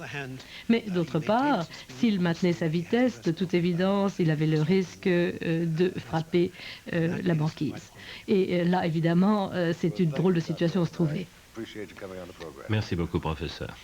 C'est moi qui vous remercie. Les scientifiques ne connaissent peut-être pas et ne connaîtront peut-être pas pendant des années l'origine de ce trou, ses causes, sa contribution au naufrage seront encore sujets à controverse. Et jusqu'à ce que les Français ne créent le... Eh bien, effectivement, un autre sujet à controverse. Qu'est-ce que vous pensez, M. Bellil, des hypothèses qu'on vient de développer? Est-ce que ce sont des hypothèses nouvelles, tout d'abord? Oui, je pense que c'est des hypothèses nouvelles, mais ce qui m'intrigue peut-être le plus, c'est qu'après le naufrage du Titanic, il y a eu énormément de commissions d'enquête et on a interrogé nombre de survivants, puis on n'a jamais vraiment entendu parler de cette hypothèse. C'est quelque chose qui planait, mais on n'a jamais pu établir. Ce qui me surprend un peu, c'est qu'une personne a entendu dire de son père qu'il avait rencontré quelqu'un il y a très longtemps. Ça, je trouve ça un peu bizarre comme façon de considérer. Mais c'est évident, comme on n'avait pas le bateau qu'on a fait la commission d'enquête, on n'a jamais pu examiner des visu, quels étaient les dommages, puis comment est-ce que les dommages s'étaient produits. Fait que c'est sûr que les images qu'on vient de voir, où on voit le trou énorme dans la coque, ça nous fait nous poser des questions. Savoir s'il y a eu une explosion, c'est peut-être une autre chose, mais c'est certain qu'il s'est passé probablement quelque chose. Mais quoi, c'est plus difficile. Commandant Revarque, vous êtes descendu, vous avez vu l'épave. Quelles sont vos conclusions là-dessus, ou vos réflexions? Oui, réflexion mieux que conclusion, parce que d'abord tout ce qui vient d'être dit reste, vous l'avez entendu, hein, au niveau hypothétique, bien sûr. Au niveau hypothétique, moi, je crois qu'en fait le gros problème, si vous savez, quoi qu'il advienne, qu'il y ait eu une explosion ou qu'il y ait eu déchirure par l'iceberg, quoi qu'il advienne, je pense que le problème de ce bateau, c'était un problème de cloisonnement. C'est-à-dire C'est-à-dire le fractionnement, si vous voulez, du volume intérieur du bateau par des cloisons étanches suffisamment bien disposées longitudinalement, transversalement et étanches surtout vers le haut, de telle sorte que c'est ce qu'on fait sur les bateaux modernes, bien entendu, aujourd'hui, puisque à la lumière de l'expérience, ça a au moins servi à ça, et bien que lorsque les compartiments sont envahis, par exemple, le bateau ne soit pas envahi sur toute sa largeur, ou bien que l'eau ne puisse pas franchir des cloisons par le dessus. Oui, mais on a parlé d'explosion. On dit que l'hypothèse de l'explosion, c'est plausible. Oh, moi, je pense que c'est plausible, oui. Est-ce que vous croyez à l'explosion comme élément initial ou subséquent? Écoutez, élément initial, c'est difficile à dire. Moi, je vois difficilement que ce bateau n'ait pas heurté un iceberg. Il y a tellement de témoignages qui le disent, et il était tout de même dans une zone d'iceberg. On peut tout imaginer, bien sûr. Parce que finalement, cette ouverture, elle était très, très haute au-dessus de la ligne de flottaison. Elle était quand même au-dessus de la flottaison, cette ouverture qu'on vient de voir. Il semble qu'elle soit au-dessus de la flottaison. Et ça pourrait être à la suite d'une explosion qui se fait quand la vapeur créée par l'eau qui atteint les fournaises. C'est ce qu'on peut imaginer. Oui, bien sûr, mais il y a une autre question qui se pose. Le Titanic, semble-t-il, en tout cas, tout le monde semble être d'accord là-dessus, a été averti qu'il était dans un secteur de glace. Il a été averti par le Californian, qui était pas très loin, peut-être à 10 000 nautiques, et le capitaine a continué à rouler à environ 22 nœuds. Est-ce que c'est pas imprudent de la part du capitaine Smith, qui était un capitaine qui avait quand même beaucoup d'expérience, puisque c'était son dernier voyage avant sa retraite? Oui, c'est vrai. Bon, ça c'est à mon avis. Ma réaction en tant que marin et capitaine au long cours, ma réaction est de penser que c'est imprudent. Je pense que les officiers de quart aussi ont commis des imprudences, mais enfin il y en a bien d'autres. Si vous voulez, si on rentrait dans le processus d'analyser la navigation de ce bateau, il y a plein de choses imprudentes qui ont été faites. L'explication qui a été donnée tout à l'heure, qui consiste à dire si je ralentis ma vitesse et donc que je suis prudent, eu égard à la présence d'iceberg, je vais, dans l'hypothèse d'un feu, continuer à le faire se développer. Enfin, il y avait là effectivement une position extrêmement difficile pour le commandant. Et donc, ça pourrait effectivement accréditer la thèse, la thèse d'un incendie à bord. Moi, ce que je crois, c'est que les gens étaient extraordinairement confiants, comme on l'a dit tout à l'heure, extraordinairement confiants dans leur navire, leur insubmersibilité. Bref, ils dominaient la mer, l'océan et même les icebergs, et on y allait gaiement. Et voilà, je crois que c'était de l'imprudence caractérisée. Je crois que c'est le parallèle qu'on faisait tout à l'heure avec Challenger. C'est un peu le même cheminement d'erreur et d'arrogance, quoi. Eh bien, merci beaucoup. On retourne une fois de plus à Paris, où cette fois, on se prépare à dévoiler quelques-uns des objets qu'on a ramenés de l'épave. Télé Savalas est en compagnie de Jacques Montluçon, qui est le directeur d'Électricité de France. Let's welcome Jacques Montluçon. Et nous recevons maintenant Jacques Montluçon.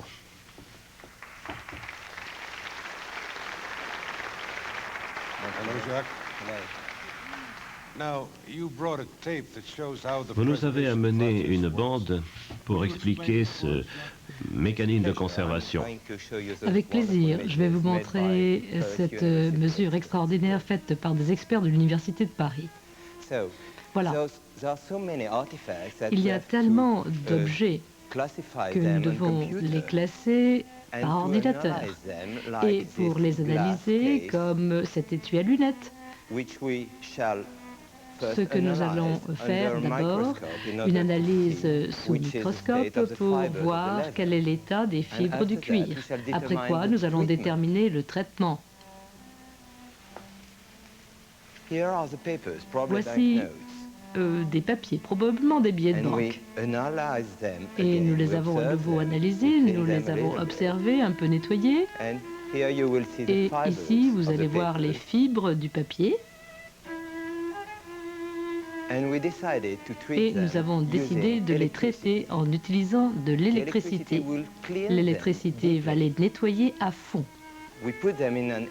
Nous allons les mettre dans un champ électrique et ces billets de banque sont nettoyés, mais à fond, comme celui-ci à $, je pense. La porcelaine et les verres ont besoin simplement d'être lavés, nettoyés très facilement, beaucoup plus facile. Mais les pièces métalliques, comme ce bouton, sont plus en péril. Ici, sous le microscope, vous allez pouvoir apercevoir l'emblème de la White Star, l'étoile blanche, justement, comme d'ailleurs un animal, et vous voyez la corrosion et le danger réel avec notre traitement. Il ne supportera pas le contact avec l'air, il faut les traiter à l'électrolyse, et voici traité, le premier bouton traité. La même chose pour ce téléphone. Ce téléphone marin qui est soumis au processus d'électrolyse. Et le meilleur exemple est cette louche, ici, en très mauvais état, comme vous pouvez l'apercevoir, pleine de toutes sortes de choses qui se sont agrégées dessus. Et vous voyez le processus lui-même. Vous voyez immédiatement les impuretés qui vont être éliminées sous vos yeux par l'électricité. Regardez. Elles partent. Après quoi, cette louche pourra en effet être mise en contact avec l'air. Regardez-la. Et ce chérubin, quelle pièce merveilleuse qui apparemment est en excellent état, mais le métal lui-même est empoisonné et nous devons vraiment procéder à une entreprise de purification. C'est un sauvetage. C'est à cela que nous nous attachons dans ce processus d'électrolyse qui est en train d'être fait sous vos yeux. L'électricité est douce et va nettoyer doucement et enlever les corrosions destructrices à fond. Après quoi, cet ange, ce chérubin, sera sauvé.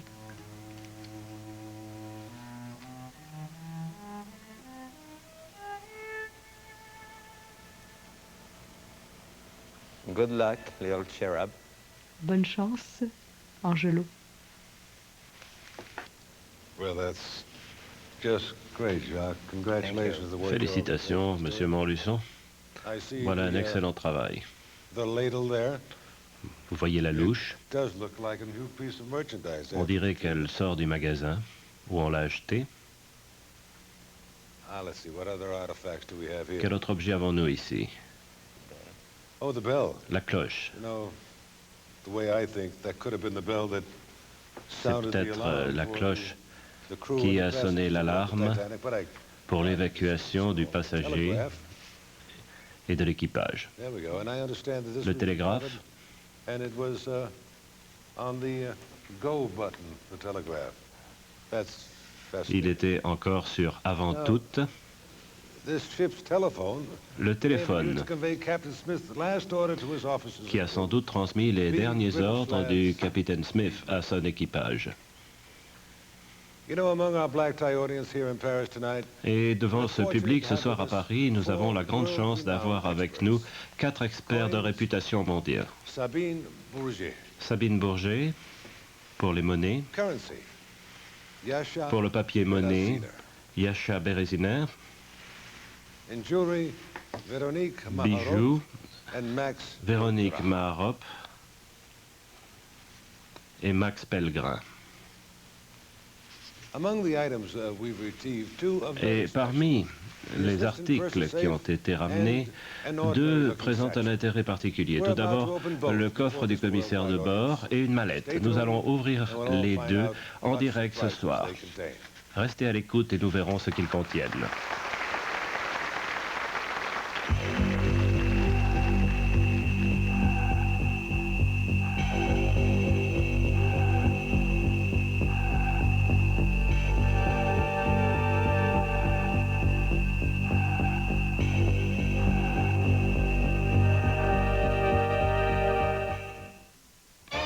Chaque jour, vous côtoyez beaucoup de gens comme vous, et parmi eux, il y a probablement un agent d'assurance vie. Vous ne l'avez pas remarqué? C'est une personne comme vous, qui travaille et trouve les journées trop courtes, qui aime se faire plaisir et à rester bien informé. Côté sécurité financière, on peut s'y fier pour l'achat d'un rire, de l'assurance vie ou invalidité. Alors comment reconnaître un agent d'assurance vie? C'est la personne qui essaie de tout prévoir. Parce que comme vous, elle n'aime pas être prise au dépourvu.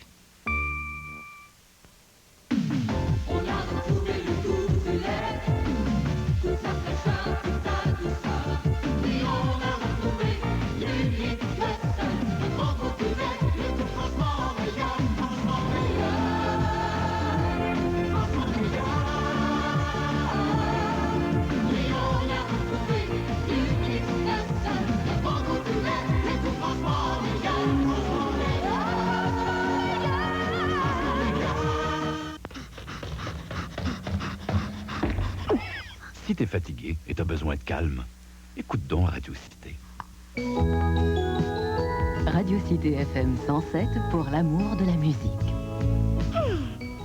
Qui fait le beurre d'arachide, qui fait des archis heureux. C'est Kraft, qui fait le beurre d'arachide au bon goût d'archi arachide. C'est Kraft. De tous les beurres d'arachide que nous avons essayés, qui a plus que tout autre un goût d'arachide fraîche? C'est Kraft. Il met tant d'arachide dans son beurre d'arachide qu'il a un goût archi chouette. D'archi arachide. C'est Kraft. La planification budgétaire, c'est une foule de petits détails qui s'additionnent tous les mois jusqu'à ce que vous soyez sur le point d'éclater. Le groupe Commerce, leader en assurance, vous a compris et vous offre un peu de paix d'esprit. Instaprime. Avec Instaprime, vos primes d'assurance sont prélevées automatiquement sans intérêt, quelle que soit votre caisse ou votre banque. Instaprime, parlez-en à votre courtier. Le groupe Commerce. Une présence rassurante. Si tes soirées sont ennuyantes, écoute dans Radio Cité. Radio Cité, FM 107, pour l'amour de la musique.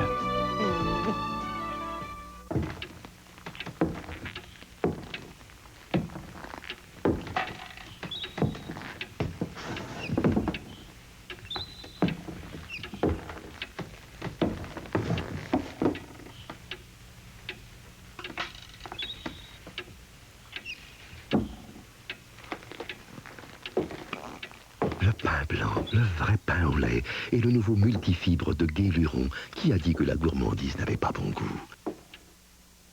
Comme promis, nous partons à Paris pour un moment que bon nombre de personnes attendent avec impatience, celui de l'ouverture en direct du coffre-fort du commissaire adjoint et d'une mallette retrouvée dans l'épave.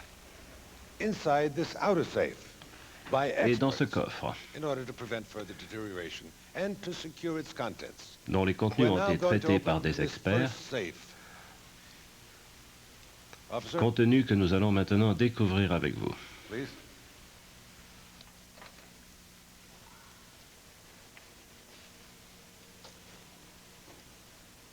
Well, be careful. Soyez prudents. Oh, I see. Inside, À l'intérieur, satchel.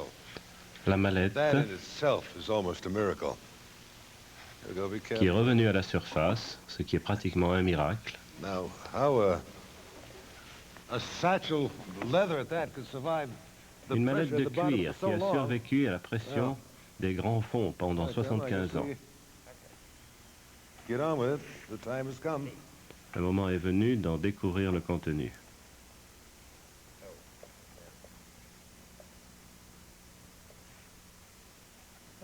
Now, what is that? Probably banknotes, I think. Qu'est-ce que c'est? Banknotes. Probablement des billets de banque. They're tied up. Ils sont liés. I should recognize a Yankee dollar when I see it, but I Je don't. reconnais un dollar quand j'en vois un, mais ici je ne reconnais rien. That's quite a lot.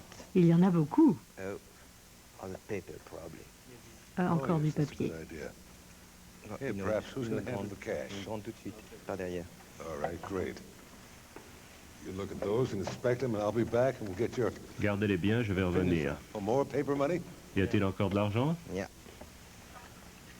In quite good condition. Oui, en assez bon état. Yeah. This is a purse. Ah, voilà You'll un have a sac. job on your hands. Careful. Okay. Ouvrez-le. Okay. So. Okay. D'accord. Voilà. Oh, what are these things? Qu'est-ce que c'est que cela? Okay. Voici, regardez. Put that in here as well? Okay. On met tout là-dedans. Probably. Il y a d'autres choses. Now, who's going to handle this? Qui va se charger de cela? Boîte. Ladies first. Boîte. Honneur aux dames. Boîte pour billets. Grande. Grande. Still. Notes. More notes. Encore des billets More. de banque. Cash. Yeah?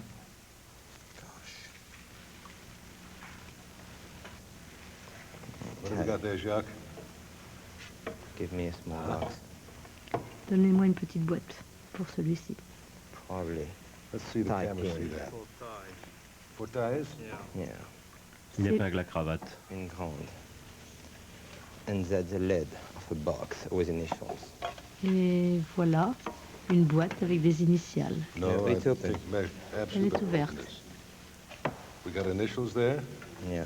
Il y a des initiales? Okay. A It necklace. looks like Oui, un collier. RLB. RLB.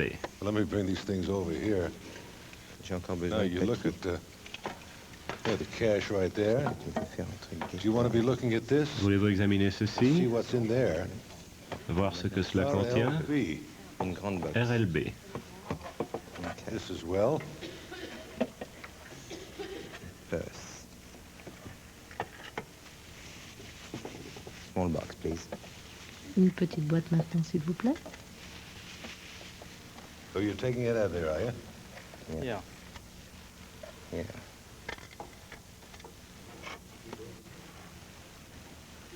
Let's show these up to the camera. On va montrer ceci à la caméra. That looks like something I lost last week. J'ai perdu ça la semaine dernière, je m'en souviens. Nice coins inside. Voilà des pièces, de belles pièces à l'intérieur. A watch. Une montre. A watch. Yeah. Put that in here, I guess, with jewels, right? Mettez-la avec les bijoux. Beautiful. Elle est magnifique. Okay. That to you. Une grande.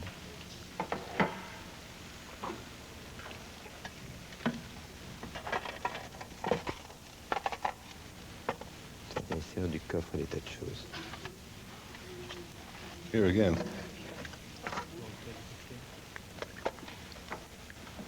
Yeah, I guess it needs a lot of cleaning. Ça a bien besoin d'être nettoyé. Absolument. What have we got here? Box. Petite boîte. Huh? Qu'avons-nous ici? Who's going to take care of this? Now, Qui you va take a examiner long cette pièce? study on these things because Vous passez beaucoup de temps à l'étudier. Petite boîte. Petite boîte.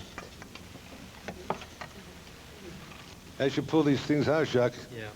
explain this. Monsieur Montluçon, pourriez-vous nous expliquer de quoi il s'agit? It has nothing, no bottom, you know. Vous savez, il n'y a pas de fond là, regardez. Probablement, c'était une boîte à bijoux d'un type ou d'un autre. Initials here? Yeah. Pas d'initiales? Front is some initial RLB. Yeah. Si, les mêmes ALB, RLB again, huh? RLB. Was a watch.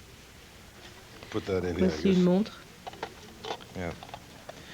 Une grande. IB. Une grande. Here we go. I want you to examine these things. and Examinez bien ces objets while we take a look at the second safe right now. pendant que nous allons regarder le contenu du deuxième Wow. coffre. Great.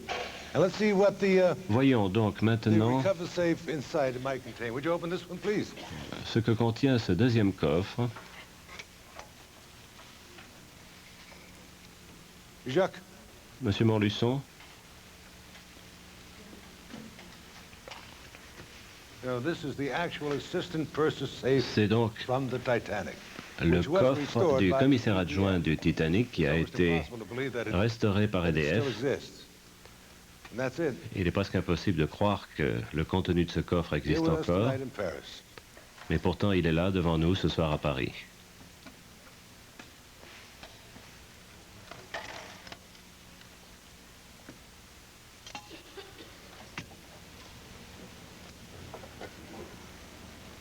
And what do we got in there? Et qu'y a-t-il là-dedans?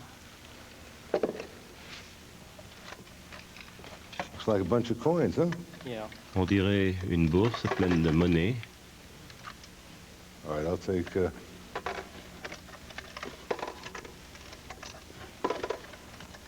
That's great. You need to open the bag. Oh yes. Et nous pouvons ouvrir le sac. Better do it then.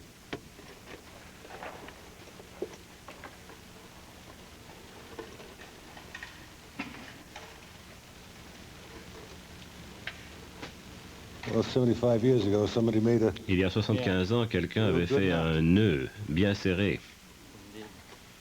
En effet. Oh yeah. Old coins. Old coins. Yellow coins. Beaucoup de pièces de monnaie, toutes jaunies. Who's our coin expert? Qui est l'expert numismate? Here we go. Boy. Huh?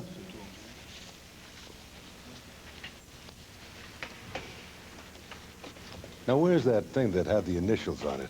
Où est cet objet qui est porté des initiales? A name. Il y a même un nom What is the name on it? Can you ici. see it? Amy? Amy? Amy. Amy in Little Diamond. Oui, Amy en petit diamant. And this one here. Or Annie. Ou peut-être Annie. All right. In our computer, we have the name of every passenger Nous on the avons Titanic. dans l'ordinateur la When we liste return, de tous les passagers du Titanic. Et à notre retour, nous essaierons d'identifier les propriétaires de ces objets. Exciting analysis of experts. Et nous vous donnerons les résultats de l'analyse des experts sur ces objets sans prix. Restez à l'écoute, nous vous revenons. Eh bien, messieurs, vous êtes des hommes de science, vous êtes un homme de la mer, vous avez regardé les dernières scènes assez froidement. Pourquoi? Ben, pour moi, en tant qu'archéologue, c'est un peu de la foutaise, cette dernière scène. Autant j'ai admiré la compétence, la très haute qualité de la technologie utilisée par les gens d'Ifremer et de Taurus. Ici, on voit des choses qui vont complètement à l'encontre de ce que les archéologues, les chercheurs, les conservateurs essaient de faire et d'enseigner au public, même au public plongeur. Un conservateur compétent n'utiliserait jamais, ne manipulerait jamais ces objets comme on l'a vu ici à la télévision. Oui, mais est-ce que le fond de la question, c'est pas justement de se servir du Titanic pour sensibiliser les gens à la recherche scientifique sous-marine? Parce que c'est le docteur Ballard qui le déclarait. Oui, je pense je crois qu'effectivement, on peut adhérer à vos commentaires. Il semble que ce soit un petit peu hasardeux. Je précise que Taurus International n'est pour rien dans cette affaire. Nous ne sommes pas des gens de médias. Il s'agit là d'un show télévisé, n'est-ce pas? En revanche, je pense effectivement que l'expédition qui a été réalisée, les images qui ont été rapportées et les informations, nous n'avons pas fait, comme vous le disiez tout à l'heure, nous n'avons pas fait ni voulu faire œuvre scientifique. Nous n'avions pas la capacité. On aurait pu s'entourer de scientifiques, mais ce n'était pas le but de l'opération. Nous avons fait de l'information. Et je crois que nous avons apporté beaucoup d'éléments d'information et des éléments de réflexion. Je crois que la qualité des images, notre capacité à travailler au fond et par grande profondeur, peuvent donner un développement considérable à l'intérêt que le public, le grand public, devrait porter déjà, mais portera demain aux recherches archéologiques, celle-là scientifique. Monsieur Bellil, vous m'avez semblé agacé par cette poignée de monnaie là que... Moi, je trouve que c'est un peu du grand guignol. Mais ce qui peut-être me frappe le plus dans ce déballage un peu bizarre d'objets à la face du monde, c'est qu'on vient peut-être d'une certaine façon de tuer le mythe du Titanic. Parce que là, on l'a ouvert son coffre-fort. Le mystère qu'entourait le naufrage du Titanic était en train de disparaître. Et puis, c'est pas d'être nostalgique, mais ça enlève quelque chose qui nous a toujours fait rêver, qui disparaît tranquillement.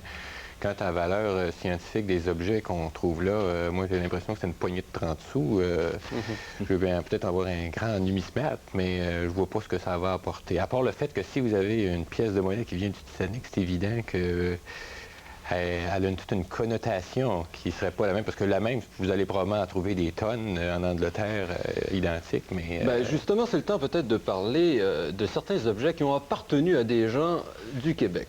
Ah ben oui, on sait que toujours dans les cales du Titanic actuellement, au fond de l'Atlantique, on pourrait retrouver, si on avait accès aux cales où on avait vraiment les grosses marchandises, on pourrait retrouver des éléments de la raffinerie de John Redpath, qui était à Montréal sur le canal de la Chine. En 1912, il avait commandé à Belfast des machineries pour réparer sa raffinerie, et ces machines-là avaient été mises comme par hasard sur le Titanic.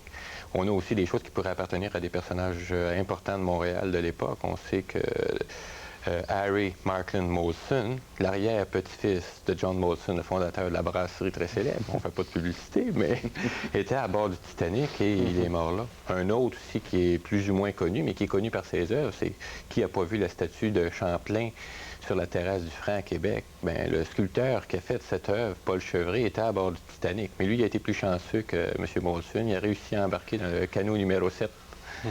Fait qu'il y a quand même il y a plusieurs points qu'on peut faire avec le Québec et Montréal.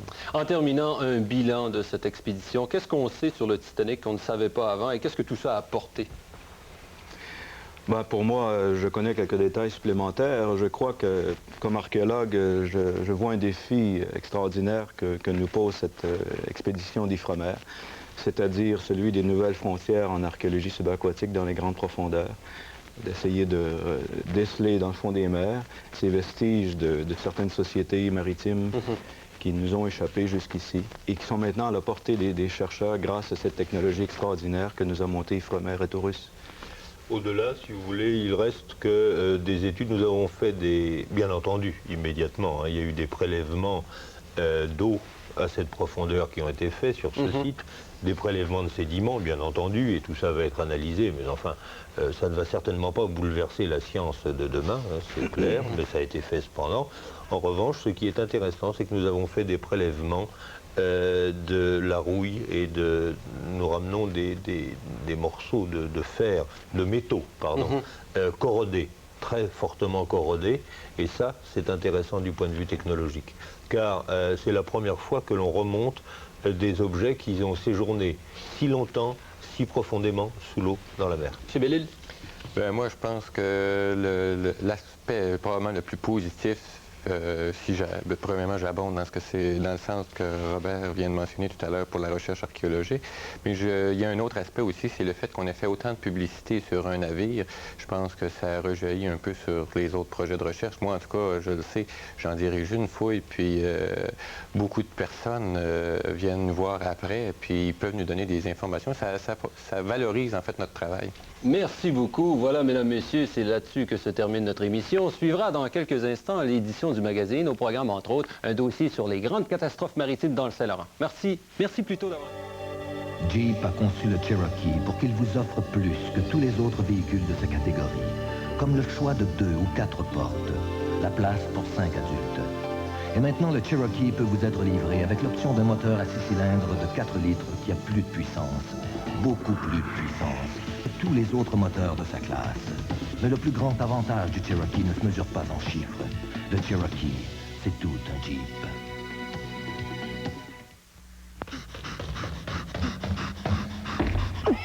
Si t'es fatigué et t'as besoin de calme, écoute donc Radio Cité.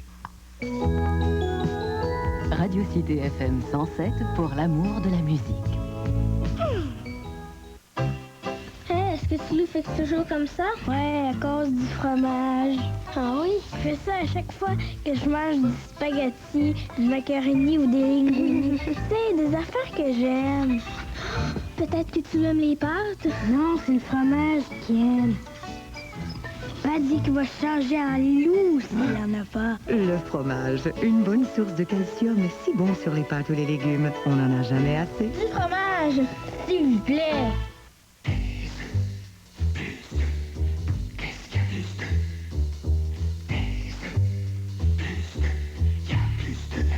Extraordinairement riche et consistante. Oh, quelle saveur toute fraîche. La vraie mayonnaise Kraft, nouvelle améliorée. Plus de et quelle saveur imbattablement fraîche. Extraordinairement riche et consistante. Mayonnaise extra. Mayonnaise extra. Si tes soirées sont ennuyantes, écoute donc Radio Cité. Radio Cité, FM 107, pour l'amour de la musique. La planification budgétaire, c'est une foule de petits détails qui s'additionnent tous les mois jusqu'à ce que vous soyez sur le point d'éclater. Le groupe Commerce, leader en assurance, vous a compris et vous offre un peu de paix d'esprit. Instaprime. Avec Instaprime, vos primes d'assurance sont prélevées automatiquement sans intérêt, quelle que soit votre caisse ou votre banque. Instaprime, parlez-en à votre courtière. Le groupe Commerce, une présence rassurante. Examinez attentivement la forme plus effilée et mieux profilée de la carrosserie de la nouvelle Civic Hatchback. Voyez l'aménagement plus spacieux de l'habitacle et l'espace accru pour les jambes. Constatez l'impressionnante puissance d'un moteur 16 soupapes à injection. Oui, prenez bien le temps de la regarder, car l'occasion se présente rarement. Sauf, bien sûr, chez un concessionnaire Honda.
Câble Neuf Rimouski.